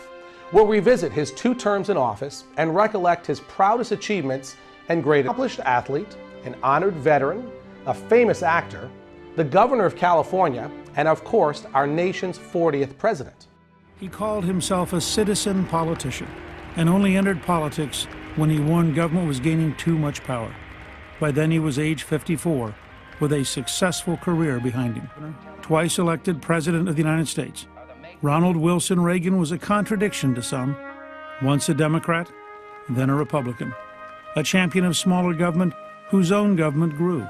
A fiscal conservative who failed to balance the budget. His critics mistook his affability for weakness, but behind the smile and the charm existed an extraordinary leader with unique skills and bold and revolutionary ideas. We only had time to share just a few of the top defining moments in Ronald Reagan's presidency, but you'll get to see them all in Rendezvous with Destiny. By the way, the president's close relationship with the Pope is especially fascinating. You'll also learn how dealing with an alcoholic father helped shape Reagan's ability to negotiate. And if you ever wondered what the leader of the free world likes to get for the holidays, well, you'll find that out as well. So let's review today in this free offer. We are sending you a copy of Ronald Reagan, Rendezvous with Destiny, and the collector's limited edition of our issue commemorating the 100th anniversary of President Reagan's birth. Right now, when you subscribe to Newsmax Magazine, you can own both the DVD and receive the special Reagan 100th Birthday Commemorative Edition. That's $25 in bonus gifts when you subscribe. Go to newsmax.com/Reagan13 to subscribe today. Join the millions who read Newsmax Magazine every month.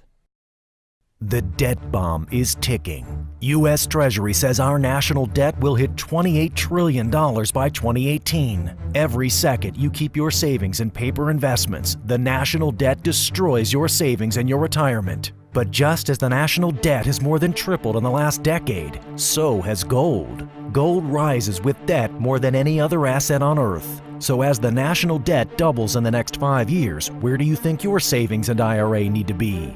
Gold. Call now to get your free book. Rescue your savings from the national debt disaster. Call 1-800-226-8106. Free book and free gold IRA guide. 1-800-226-8106. Stop the government from stealing your savings through reckless spending. Get your free book. Rescue your savings from the national debt disaster. 1-800-226-8106. 1-800-226-8106. 1-800-226-8106.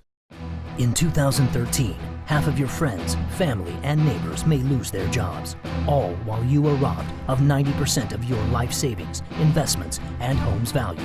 Controversial economist Robert Wiedemer, who was the only expert to predict the recession, has released a startling video with shocking evidence that the powers that be have tried to ban. But that hasn't stopped 50 million people from getting the truth. Watch it at aftbook.com. That's aftbook.com. Hi, this is Mike Reagan. You need to watch out because thousands of new Obamacare rules are currently being implemented and few know what the law says or does. Listen to what Senator Max Baucus, one of the authors of the Obamacare law, recently said. I tell you, I just see a huge train wreck coming down, and I don't see any results yet. I just see a huge train wreck. He's right. So protect yourself from this train wreck. Get the #1 bestseller, The Obama, more than 500,000 Americans who have their copy. Get the Obamacare Survival Guide at bookstores everywhere, or get our special $4.95 offer and save $15 off the cover price by going now to Obamacare911.com. That's Obamacare911.com. That's Obamacare911.com. What is LigNet? LigNet is knowledge. LigNet is power. LigNet is global. Top-level officials, U.S. intelligence officers, national security advisors, foreign operatives, all reporting directly to you. What is LigNet? LigNet is confidential. LigNet is sensitive. LigNet is security. What is LigNet? They're the ones taking the world's pulse. If you're not in the know, you're not on lignet.com. You've been briefed.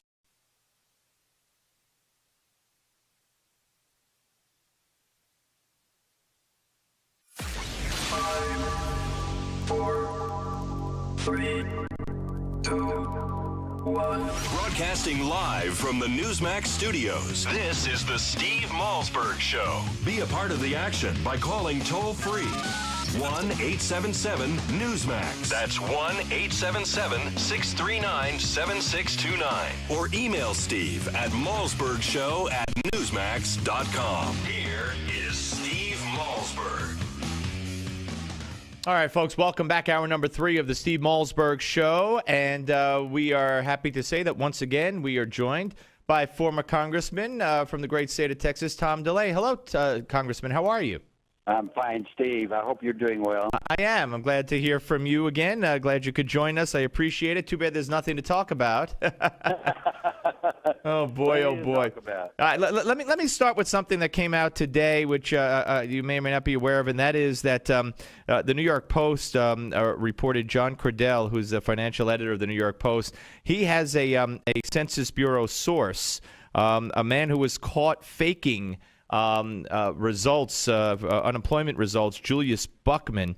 And according to confidential census documents that the Post obtained, this guy Buckman told him that he was told to make up information by higher-ups at the census. In other words, when the unemployment rate went from 8.1% in August of 2012 to 7.8% in September, it was manipulated, according to this source, and the manipulation continues today, according to the source. Don't forget, Obama moved to put the Census Bureau under control of the White House. He did that, and this could be the result. Would it shock you?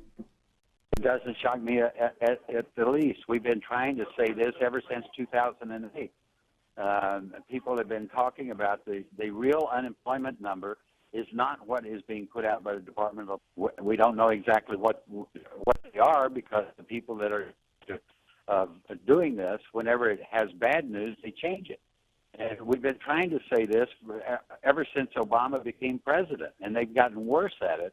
So it's finally people are having to understand what's going on when there's been so many people crying out to the wilderness and screaming that the economic numbers put out by the Obama administration are all lies. Yeah, and of course the significance of getting it from 8.1 to 7.8 before the election in 2012 is that no president had ever been elected with an unemployment rate over 8%. So it served a purpose if that's the way it went. That's exactly the way it went. And we had a nominee, unfortunately, that would not attack Obama. Those of us sitting out in the real world were just gnashing our teeth and eating glass trying to get him to go after Obama when these numbers were being doctored by the Obama administration. This is a political administration. It has nothing to do with substance, and they will lie, cheat, and steal in order to maintain their power. Well, let me ask you this, Congressman. I spoke to Senator Cruz down at Restoration Weekend in Florida over the weekend, and I asked him, he actually has been speaking about the abuse of power by this administration on so many levels, so many laws that Obama has refused to enforce or has selectively enforced, including but not limited to the Affordable Care Act, where he's made changes unilaterally, most recently with that, giving the insurance companies the right to keep people after he told them they couldn't. And all this is unconstitutional. So I asked him, I said, is it impeachable? And he wouldn't answer directly, but he said, I would advise the House to use their best judgment on that. What's your best judgment on what we're seeing over and over again by this administration? Well, the House is working, and I appreciate what they're doing. I don't know, and I have no way of knowing if they're really looking into impeachment. I know that just last week, my successor, Pete Olson from the 22nd District of Texas, introduced a bill to impeach Eric Holder. So people are starting to think in these terms. Obviously, you don't want to impeach the president for policy differences, but this administration is corrupt. Their credibility is shot. It's going to get worse. And a case at least needs to be looked at as to what the president is doing, how he's doing it, why he's doing it, and a narrative, at least a narrative, has to be put together. We're talking to former Congressman Tom DeLay here on the Steve Malzberg Show. Let's focus on Obamacare right now. Do you believe, and you know, because I just heard it again during the break, Jake Tapper sitting there with Tim Pawlenty on one side, and I forget who was on the other side. Oh, yes, former Senator Bob Kerrey on the other side. And Tapper and Kerry say, well, you know, the Republicans, they have nothing to offer. They're just the party of no when it comes to health care. And I'm tired of asking this question of people, but I'm anxious to hear your answer. If you were there, would you urge the Republicans in the House to, I know they have millions of plans floating around, but to pass something so that they could show the American people and silence the left who keep saying, where's your plan? You have nothing, because you could have them floating, but in reality, they don't have one. Well, first of all, the American people have never bought into the fact that we have to, on the federal level, have to do something like get health care insurance business. So the Republicans should not offer anything that's unconstitutional. All right, Congressman, I'm going to have them call you right back, or if you could call us right back, because you're fading out and we're missing the meat of what you're saying. So if you could hang up and call us right back, I'd really appreciate it. And hopefully, I know it's a cell phone, but hopefully it'll still wind up to be a better connection. So we're talking to, of course, former Congressman Tom DeLay, former House Whip, and he is a free man, and he's giving his opinions to us for the second time in the last month or so, and we're anxious to hear them, and I'm anxious to hear all of what he has to say. So we had him hang up, and hopefully he'll call right back, and hopefully the cell phone connection will be just a little bit better when he does. But you know, this issue of impeachment, it's just that Congress doesn't have standing to take the president to court. Let's go back to the Congressman. Okay, Congressman, I'm sorry. Your answer to should the Republicans put forth their own plan? No, they should not put together a plan that's unconstitutional. The federal government has no right nor authority to get involved in the health care insurance business. The states, if they deem it necessary for their own constituents, can do this. The local governments, I'll give you an example. In Houston, Texas, we have a charity hospital. We have charity clinics. People that don't have insurance can go to those clinics. They don't have to go to the emergency room. It's all paid for by a local tax on the people in Houston, Texas. That is a solution.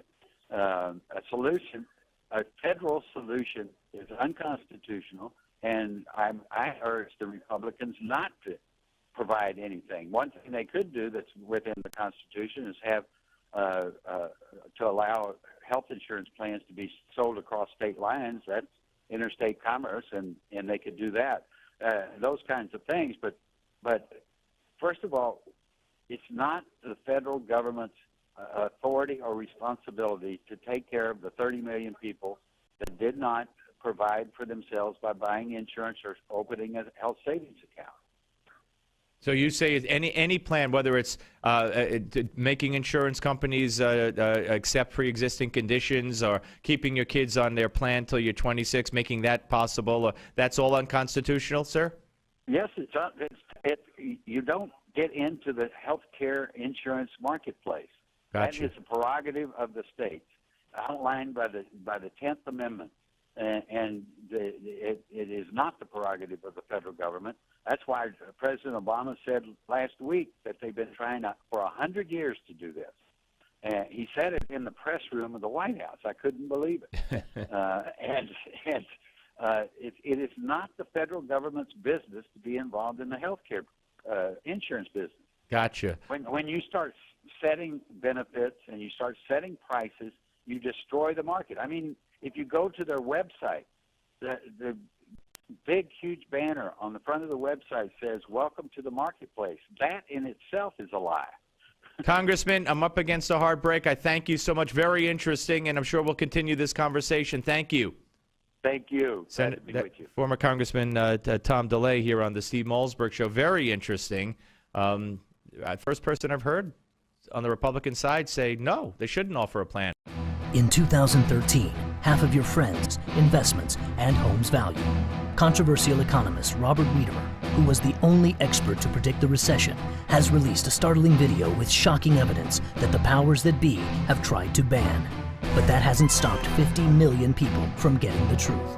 Watch it at aftbook.com. That's aftbook.com. Hi, this is Mike Reagan. You need to watch out because thousands of new Obamacare rules are currently being implemented, and few know what the law says or does. Listen to what Senator Max Baucus, one of the authors of the Obamacare law, recently said. I tell you, I just see a huge train wreck coming down, and I don't see any results yet. I just see a huge train wreck. He's right. So protect yourself from this train wreck. Get the #1 bestseller, the Obamacare Survival Guide. Newsmax says it's the best guide to the new law. Join more than 500,000 Americans who have their copy. Get the Obamacare Survival Guide at bookstores everywhere, or get our special $4.95 offer and save $15 off the cover price by going now to Obamacare911.com. That's Obamacare911.com. That's Obamacare911.com. What is LigNet? LigNet is knowledge. LigNet is power. LigNet is global.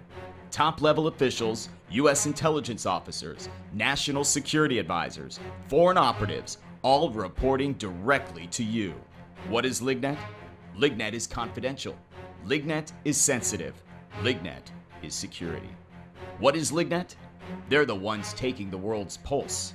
If you're not in the know, you're not on lignet.com. You've been briefed.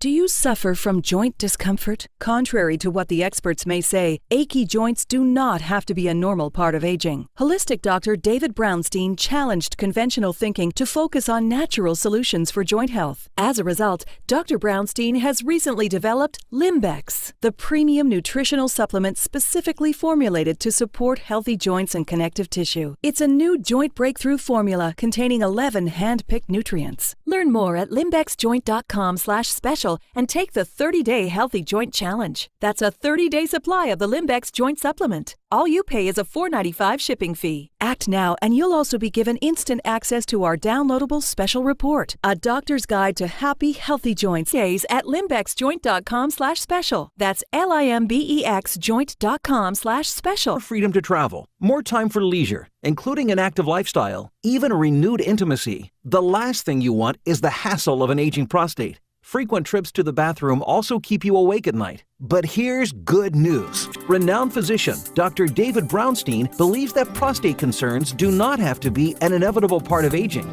As a result, Dr. Brownstein has recently developed Prostate Revive, the dietary supplement specifically formulated to help improve and sustain normal prostate function. Learn more about how you can receive a 30-day supply of Prostate Revive. Just cover a $4.95 shipping fee. Visit prostaterevive.com/special for complete details. Act now, and you'll also be given instant access to our downloadable special report, A Doctor's Guide to a Healthy Prostate. While supplies last, try Prostate Revive for 30 days at prostaterevive.com/special.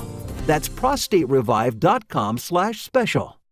.com/special. That's CRESCEO.com/special. Cresceo.com/special.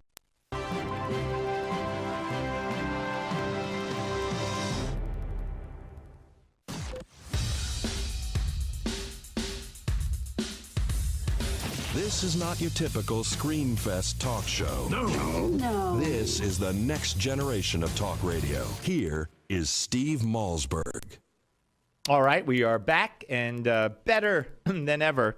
Very interesting. Tom DeLay saying the GOP should not offer any alternative plan, any plan at all, because it's unconstitutional. All right, let's move on a little bit here. We've told you about the people in this Obama administration. One gentleman in particular on the Homeland Security Department Advisory Committee, special committee, appointed to that committee by the president, who has made outrageous remarks about Aaron Klein looking Jewish when he's on Fox News, saying that Christians are bringing about their own problems, the cops in Egypt specifically, because they've enraged the Brotherhood against them, all kinds of ridiculously outrageous that the U.S. is a Muslim-compliant nation or Sharia-compliant nation.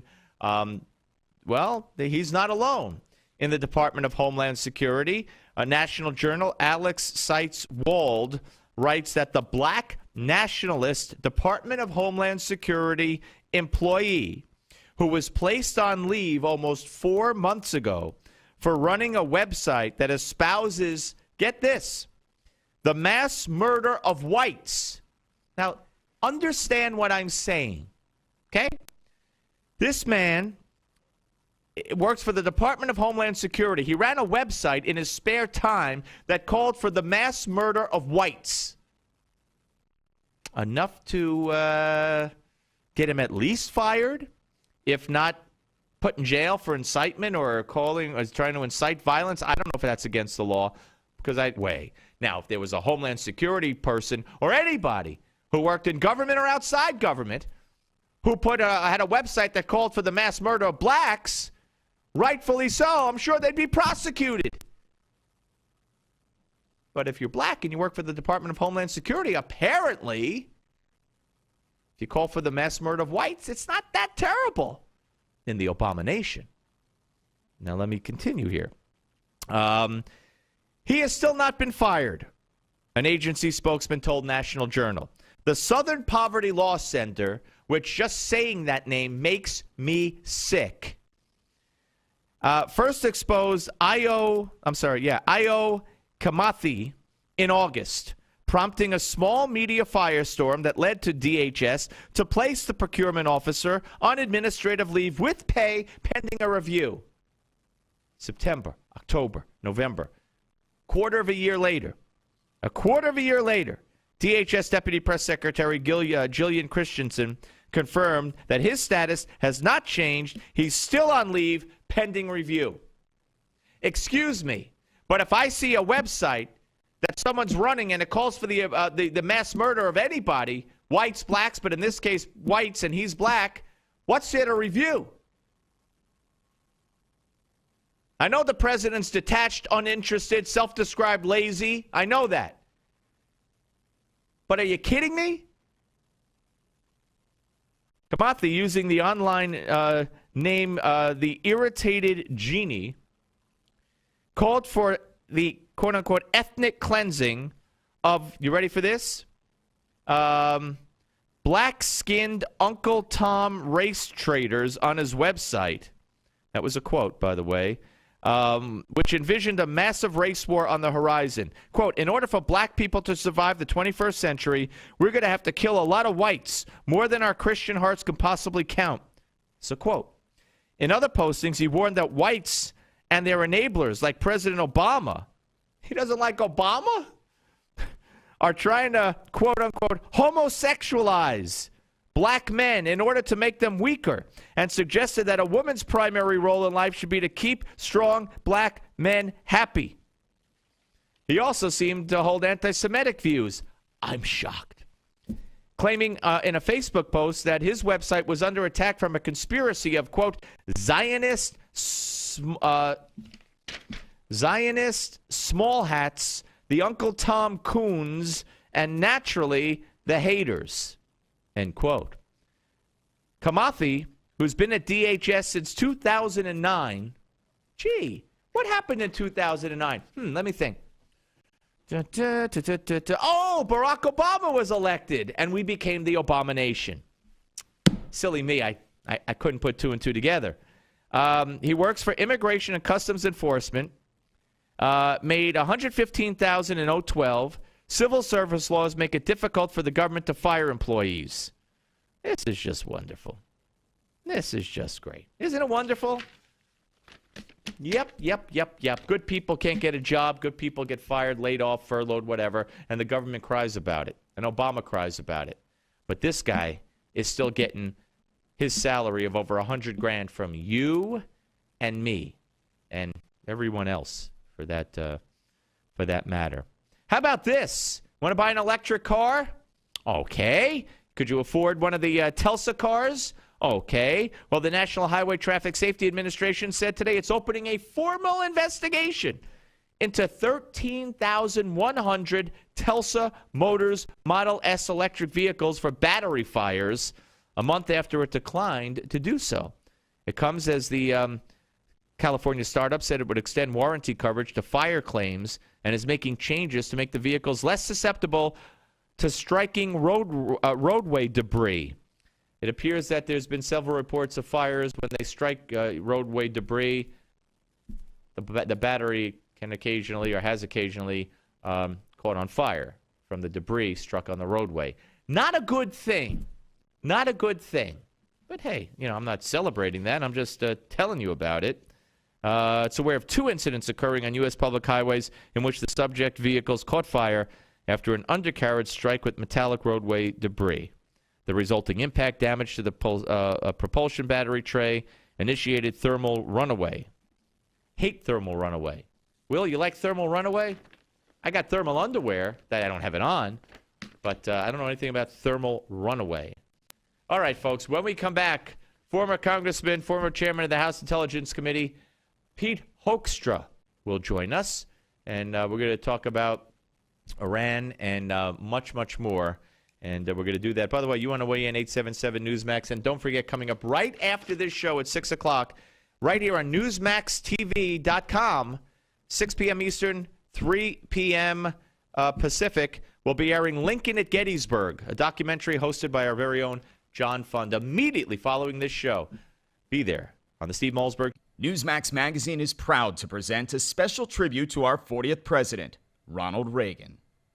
It's a very special documentary and commemorative issue of Newsmax Magazine celebrating the centennial of President Reagan's birth. First, here's a video clip from the award-winning documentary, Rendezvous with Destiny. We're in the midst of a springtime of hope for America. You ain't seen nothing yet. Impulses of an evil empire. Tear down this wall. I believe that together we can keep this rendezvous with destiny. In the next several minutes, you will learn things about President Ronald Reagan that you've never seen, heard, or read before. Welcome to today's special Newsmax event celebrating the life and legacy of President Reagan. During this historic presentation, we will commemorate President Reagan's storied life. We'll revisit his 2 terms in office and recollect his proudest achievements and greatest challenges. Ronald Reagan's life reads like a fairy tale of success stories. He was an accomplished, our nation's 40th president. He called himself a citizen politician and only entered politics when he warned government was gaining too much power. By then he was age 54, with a successful career behind him. Twice elected President of the United States, Ronald Wilson Reagan was a contradiction to some. Once a Democrat, then a Republican.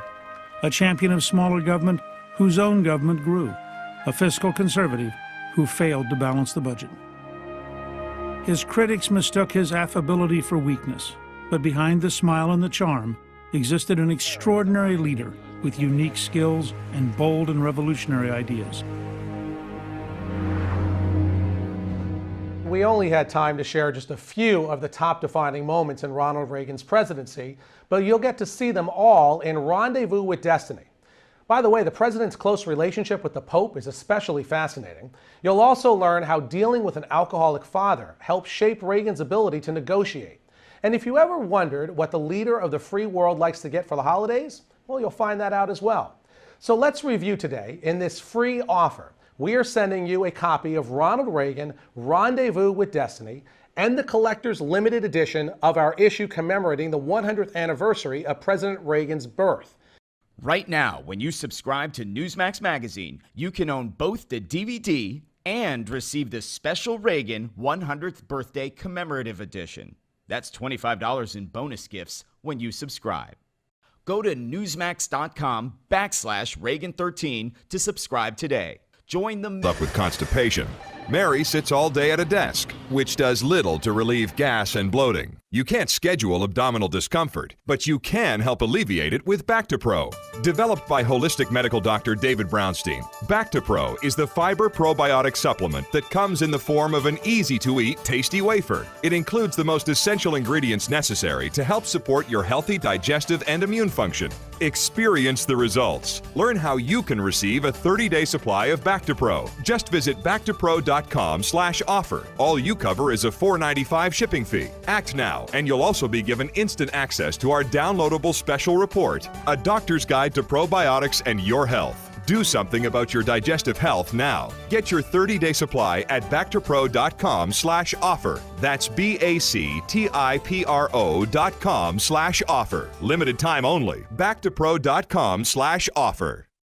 That's 800-574-6029. Again, 800-574-6029.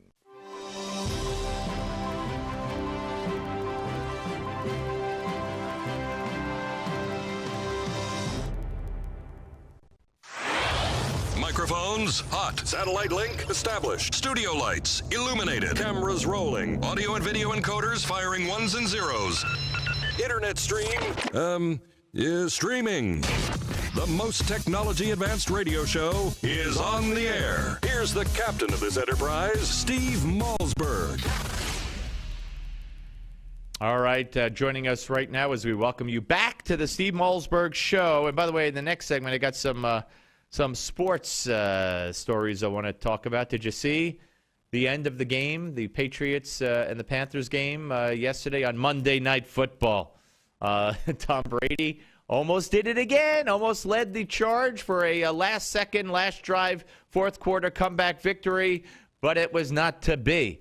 An apparent pass interference in the end zone was not called by the referees, and Tom Brady gave him an earful at the end of the game. We will discuss that right here on ABC Sports. Anyway, and also, will the Yankees give Robinson Cano, don't you know, a $300 million contract? I'll give you a hint. The answer rhymes with his last name. So we'll talk about that a little bit later on. But right now joining us is our friend whose last name does not rhyme with Cano. Former Congressman Pete Hoekstra, former House Intelligence Committee chair. Hello, Congressman. Hey, hi, Steve. How you doing today? Good. How are you? Hey, I'm doing fine, although I'll tell you, this president and his Secretary of State, where they come up with some of their ideas, I will never know. Well, let me give you this one. Let's start before we get to Iran and Israel and what's going on there.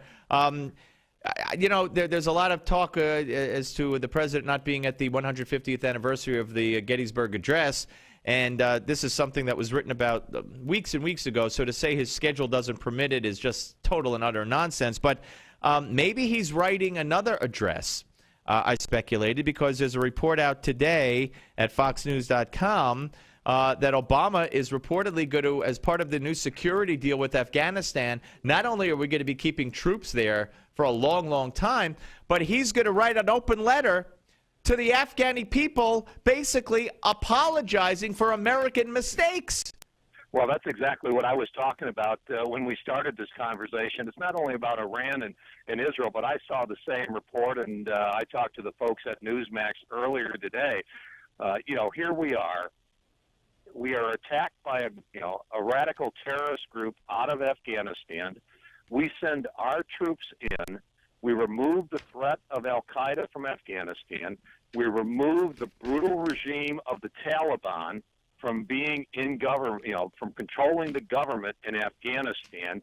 We pay with the price of our treasures, the lives of our young men and women in the military.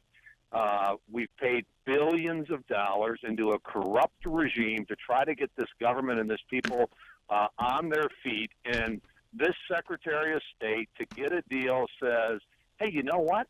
How about if our president writes a letter of apology to the Afghan people for the mistakes that we have made. It's you couldn't make this stuff up. I just hope it was a trial balloon that got about 1 inch off of the ground, and that the sane and rational people in that administration stamped on it and said that's a really bad idea. And Congressman, you're making an assumption. How many sane and rational people are there in that administration? I know. I'm sorry. I'm sorry for making that assumption. I mean, Congressman, this is a president. This is a president who sat on ABC News during his first term, earlier in his first term, and talked about how I don't like to use the word victory. He says, as it applies to Afghanistan, I don't like to use the word victory because it invokes memories of Japan surrendering to the U.S. He actually said of the Emperor of Japan sitting down and surrendering. Of course, that never happened. But, I mean, here's a guy who doesn't like to use the word victory, has apologized on behalf of America to countless foreign leaders and foreign peoples, and now he's going to do it again. Why would you think it's not going to happen? Because I'm an eternal optimist about the good of America. And hey, Steve, I'm sure I have met with the families who have lost loved ones, and the price that they've made, the wounded vets that have come back from both Afghanistan and Iraq. And if this president issues any kind of an apology that denigrates their work and their sacrifice, it would, it would be unbelievable. I can't imagine that a president of the United States, would make that kind of a statement or an apology. It was war. Our men and women did everything we asked them to do and more. We did a lot for the Afghan people, this just can't happen. Yeah, it can't. I am so with you, but there is nothing. Everything this president does is in your face. He doesn't care, and I don't put anything past him. We're talking to former Congressman Pete Hoekstra here on the Steve Malzberg Show. I don't even know what to say about Iran anymore. The stories that have been coming out from senators that have been in these meetings, where the White House and the Secretary of State and his people are telling the senators, don't listen to Israel, don't listen to Netanyahu, and publicly they come out and say that Netanyahu doesn't know what he's talking about, and publicly they come out and basically praise Iran. And I don't know, I forget who I was talking to earlier in the show, I don't understand how you don't put together, if you're going to have a nuclear deal, how it doesn't have to go hand in hand as part of a comprehensive deal. Afghanistan is the Taliban's getting explosives and training from Iran and the terrorist organizations within Iran, or the ones that Iran controls. Of course, Hezbollah is in Syria. I mean, it goes on and on and on. The American blood on the hands of Iran, and that has been there and that will remain there, even if they sign some kind of meaningless deal on nuclear weapons. How do you sit down with these people and trust them when they're still killing Americans? Well, I think, Steve, come on, you and I both know we're going to follow the successful model of North Korea. We are going to offer concessions. Iran, just like North Korea, will stop their nuclear program. They will stop the brutality of persecution in their countries, and they will start behaving like a civilized Western country. We saw that formula work in North Korea. Now we will see it work in Iran. And it's kind of like, oh, wait a minute, it didn't work in North Korea. We gave them concessions. They didn't change their behavior. We gave them concessions. They didn't change their behavior. And we're going to see the same thing in Iran. We have no reason in rational thinking that would lead one to think that if we provide concessions to Iran, that they will change their behavior. They will laugh all the way to their enrichment facilities, continuing enrichment and continuing their development and push towards a nuclear weapon. Yeah, I know. You're absolutely right. You're 100% right. And it's so frightening, the direction that we're headed in. And it seems to be full steam ahead, and it seems to be absolutely no stopping this administration. I want to take it out of the realm here of foreign policy for a second and talk about the story broken by the New York Post today.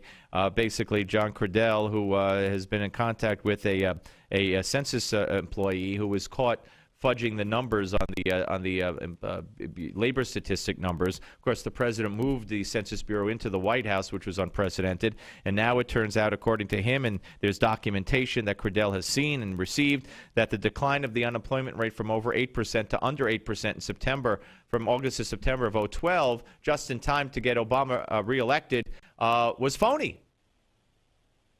Well, what's the surprise there? Everything that was happening, and I was running, I was running for the U.S. Senate at this point in time. The unemployment, every avenue, every stick of the federal government that they could use to make, the situation look better. So you've got the census, so you've got the unemployment numbers. You also have what went on in Benghazi, where we still don't know what happened in Benghazi. The story was purely political. We just keep hearing more and more. The good thing is the president's poll numbers are plummeting, so he won't be able to get anything through Congress. His credibility is orders to put his imprint on the United States, on our economic policies and our foreign policy. We're going to have a deep hole to dig out of when this president leaves office. I couldn't. As you and I have said, there's nothing that really surprises us anymore as we hear more and more about this administration. All right, one more for you. Tom DeLay was just with us earlier in the hour, and I asked him, I said, as I asked so many people, because that's all you hear from the left, whether they're in the media or elected officials, when it comes to health care, where's the Republican plan? They haven't passed anything. What are they going to do? Get rid of this, get rid of that people like in the plan? And I've said all along, just pass a one-page thing, keeping the highlights of the Obama plan that people like, and get rid of the other 1,800 pages, and you'll shut the left up. And Tom DeLay says, no. The Republicans in the House should not pass or offer anything, he said. Leave it to the states, leave it to the localities. Pass legislation maybe to allow interstate insurance purchases. But that's it, he said, because it's anything else, in his view, is unconstitutional when it comes to a federal regulation of health care. What do you say to that? Well, you're going to have to pass something to repeal Obamacare. So it's maybe not much more than one page, 1 or 2 pages. Get that done, and then you're absolutely right. Return it to the states. As we're talking about Tom DeLay, here's another guy that, personally paid against this individual. Nothing but hardball politics by the left to destroy Tom DeLay. But it would probably take you 800 pages to repeal all the federal government involvement, to list all the parts of the federal government where they have come in and just screwed up health care in this country. That doesn't mean, just to get rid of it all, to identify it all would take a couple of hundred pages. But basically, Tom is right. Allow health care to be regulated and managed through the states. I think Mike Pence, the governor in Indiana, is asking for a waiver, to have Medicaid expansion in Indiana, but it's based on personal accounts, health savings accounts, and those types of things. Let the states experiment. Let the states develop the solutions. We've seen what happens when the federal government is trying to manage health care. Congressman, I'll leave you with this. Barack Obama, two legacies possibly. One, and let's hope it doesn't get worse than this. If you like your insurance, you could keep it. And the other, the man who brought Israel and the Saudis together.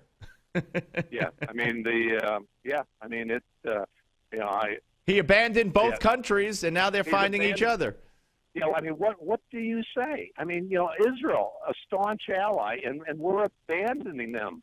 It's unconscionable what this president is doing in foreign policy. Yep, absolutely. And the other thing is, it's scary. It is scary, and we'll talk to you again soon, sir. Thank you for your time as always. Always good to you picked me on a good day. Glad to be with you Good, today. Thank you. Congressman Pete Hoekstra, former congressman from Michigan and former chair of the House Intelligence Committee here on the Steve Malzberg Show. All right, don't forget, immediately following this show, at the top of this hour, if you're watching at Newsmax TV, stay there because you're going to be able to see a special documentary, Lincoln at Gettysburg, hosted by our very own John Fund. Lincoln at Gettysburg. And if you're listening on the radio or somewhere else to the Steve Malzberg Show, go at the top of the hour to NewsmaxTV.com. NewsmaxTV.com. Watch the special documentary. We're coming back, though. Steve Malzberg Show. Hi, this is Mike Reagan. You need to watch out because thousands of new Obamacare rules are currently being implemented, and few know what the law says or does. Listen to what Senator Max Baucus, one of the authors of the Obamacare law, recently said. I tell you, I just see a huge train wreck coming down, and I don't see any results yet. I just see a huge train wreck. He's right. So protect yourself from this train wreck. Get the #1 bestseller, The Obamacare Survival Guide. Newsmax says it's the best guide to the new law. Join more than 500,000 Americans who have their copy. Get the Obamacare Survival Guide at bookstores everywhere, or get our special $4.95 offer and save $15 off the cover price by going now to Obamacare911.com. That's Obamacare911.com. That's Obamacare911.com. Newsmax Magazine is proud to present a special tribute to our 40th president, Ronald Reagan. It's a very special documentary and commemorative issue of Newsmax Magazine celebrating the centennial of President Reagan's birth. First, here's a video clip from the award-winning documentary, Rendezvous with Destiny. We're in the midst of a springtime of hope for America. You ain't seen nothing yet. Impulses of an evil empire. Tear down this wall. I believe that together we can keep this rendezvous with destiny. In the next several minutes, you will learn things about President Ronald Reagan that you've never seen, heard, or read before. Welcome to today's special Newsmax event celebrating the life and legacy of President Reagan. During this historic presentation, we will commemorate President Reagan's storied life. We'll revisit his 2 terms in office and recollect his proudest achievements and greatest challenges. Ronald Reagan's life reads like a fairy tale of success stories. He was an accomplished athlete, an honored veteran, a famous actor, the governor of California, and of course, our nation's 40th president. He called himself a citizen politician and only entered politics when he warned government was gaining too much power. By then he was age 54, with a successful career behind him. Twice elected President of the United States, Ronald Wilson Reagan was a contradiction to some. Once a Democrat, then a Republican. A champion of smaller government whose own government grew. A fiscal conservative who failed to balance the budget. His critics mistook his affability for weakness, but behind the smile and the charm existed an extraordinary leader with unique skills and bold and revolutionary ideas. We only had time to share just a few of the top defining moments in Ronald Reagan's presidency, but you'll get to see them all in Rendezvous with Destiny. By the way, the president's close relationship with the Pope is especially fascinating. You'll also learn how dealing with an alcoholic father helped shape Reagan's ability to negotiate. And if you ever wondered what the leader of the free world likes to get for the holidays, well, you'll find that out as well. So let's review today in this free offer. We are sending you a copy of Ronald Reagan, Rendezvous with Destiny, and the collector's limited edition of our issue commemorating the 100th anniversary of President Reagan's birth. Right now, when you subscribe to Newsmax Magazine, you can own both the DVD and receive the special Reagan 100th Birthday Commemorative Edition. That's $25 in bonus gifts when you subscribe. Go to newsmax.com/Reagan13 to subscribe today. Join the millions who read Newsmax Magazine every month. Larry works on the construction site when he's not held up with constipation. Mary sits all day at a desk, which does little to relieve gas and bloating. You can't schedule abdominal discomfort, but you can help alleviate it with Bactipro. Developed by holistic medical doctor David Brownstein, Bactipro is the fiber probiotic supplement that comes in the form of an easy-to-eat, tasty wafer. It includes the most essential ingredients necessary to help support your healthy digestive and immune function. Experience the results. Learn how you can receive a 30-day supply of Bactipro. Just visit Bactipro.com/offer. All you cover is a $4.95 shipping fee. Act now, and you'll also be given instant access to our downloadable special report, A Doctor's Guide to Probiotics and Your Health. Do something about your digestive health now. Get your 30-day supply at Bactipro.com/offer. That's BACTIPRO.com/offer. Limited time only. Bactipro.com/offer.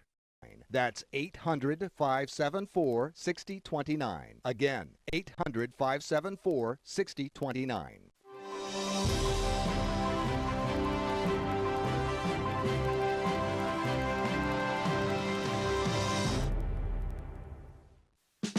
Get off the sidelines and be a part of the show. Call Steve toll-free at 1-877-NEWSMAX. That's 1-877-639-7629. Here is Steve Malzberg. All right, folks, so Monday Night Football yesterday, and the New England Patriots lost on the road to the Carolina Panthers. And it was the second time this season that they lost a game on a late controversial call. Also, they lost to the Jets in a similar fashion. That's my little poor attempt at Marv Albert imitation there. And anyway, this was a headline-making play, which I'm going to show you. The Patriots were down 24-20, driving, as they always do. Last minute, if they have a chance to win or go ahead or tie, Tom Brady, nobody better at it than him, and he threw a pass into the end zone. It appeared that tight end Rob Gronkowski was interfered with, was held. A flag was thrown by the official. Then the referees conferred. The officials conferred. They said no penalty, and that was the end of the game. They ruled that the pass was not catchable, and if the pass is not catchable, there can't be interference. Now, for those of you watching at Newsmax TV, boy, do you have an advantage, because you're going to get to see this play along with me. So I'll describe it as we go along. Let's roll the play, Will. Will, let's roll the play. Last chance for Brady. 3 seconds left. Patriots got to go to the end zone. Brady's pass picked up by Robert Lester. Flag is thrown. But after the referees discuss it, no penalty. Tom Brady understandably upset. All right, guys, we've talked about this. It looks like Luke Kuechly should have been called for face guarding or interference. He was called for it, but why did they pick the flag up? Because they believed that Gronk couldn't compete for the ball. Okay. If you were watching, you understand what I'm saying, and if you weren't, I'll explain it to you.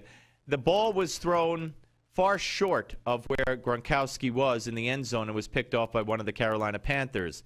I don't think Gronkowski could have come back to get that ball. But having said that, he was being face masked, which means if a defender has to, you can't just like run in front of the guy and wave your arms with your back to the ball. You know, your back to the quarterback and just wave your arm. You have to at least turn around and make an attempt to play the ball, knock the ball away. If you're just shadowing the guy with your back to the quarterback and you're in his face and you're not even looking, you can't do that. So, and that's apparently what was being done, but the pass was far short to where Gronkowski was. So I don't know. A tough call to make, and there was some reportedly, I heard that there was some profanity going on, but you know, it is what it is. It's football. It's the heat of the moment. I would not begrudge profanity. Let's see. Brady had a heated exchange with officials as he left the field, but he said post-game that he did not get any explanation. The ref didn't say anything. I didn't really see the play, so I didn't know whether it was a good call or a bad call. Ultimately, Brady lamented the fate of the Patriots came down to the final play, blah, blah, blah, blah, blah, blah, blah. So anyway, so that's one sports story. Now, the other sports story, which might turn out to be a non-sports story, or, you know, it could be big. Robinson Cano, don't you know, he wants a $300 million contract from the Yankees. He wants to be the highest paid player in baseball. Now, the Yankees got burned once by a guy named, what's his name? Oh, yeah, he had his arbitration hearing continued today, A-Rod, Alex Rodriguez. Now, Cano is, for as far as I know, 32 or something like that. You don't give players of that age a 10-year deal. You don't give anybody a 10-year deal anymore, especially somebody who's about 30 years old. They don't have the amphetamines anymore. The players can't take the greenies anymore. That's why you don't see as many older players anymore performing anywhere near the way some of the older players used to perform. They don't have them anymore. There are no more amphetamines to take. I've been told, John Rocker, I believe, told us that they were available like M&Ms. So that aside even, to me, Robinson Cano, extremely talented. In the field, at the plate. You know how many times he's dogged it to first base? You know how many times, to his credit, Michael Kay, the Yankee TV announcer, has alluded to it? He might have gone on to make an excuse for it after he pointed it out, but I'm sorry. You bust your butt down to first base. That's what they teach your kid. That's what I tell my kid. And I learned it when I was in Little League because I lollygagged it down to first base thinking that the guy is going to catch the pop-up. He dropped it. And I was out. I should have been rounding first. You don't give someone like that, I'm sorry, matter of principle with me, you don't make him the highest paid player in the game because you just don't. So age is prohibitive. To me, constant hustle is not there, even though his numbers are great. I don't know if he'll ever be an MVP. He's come close, and he will come close, but I don't know. And I don't know how many years he has left. And the Yankees say they will not be giving him a 10-year deal. Actually, he wants a 10-year $310. He wants $31 million a year. You don't do it. Randy Levine, who I know, said, we want Robbie back. We think Robbie's terrific. He told ESPN, but we have no interest in doing any 10-year deals and no interest in paying $300 million to any player until he gets a little more realistic. We have nothing to talk about. Now, there have been reports that his agent met with the Mets, and of course, then there's the Dodgers. I think he winds up in L.A.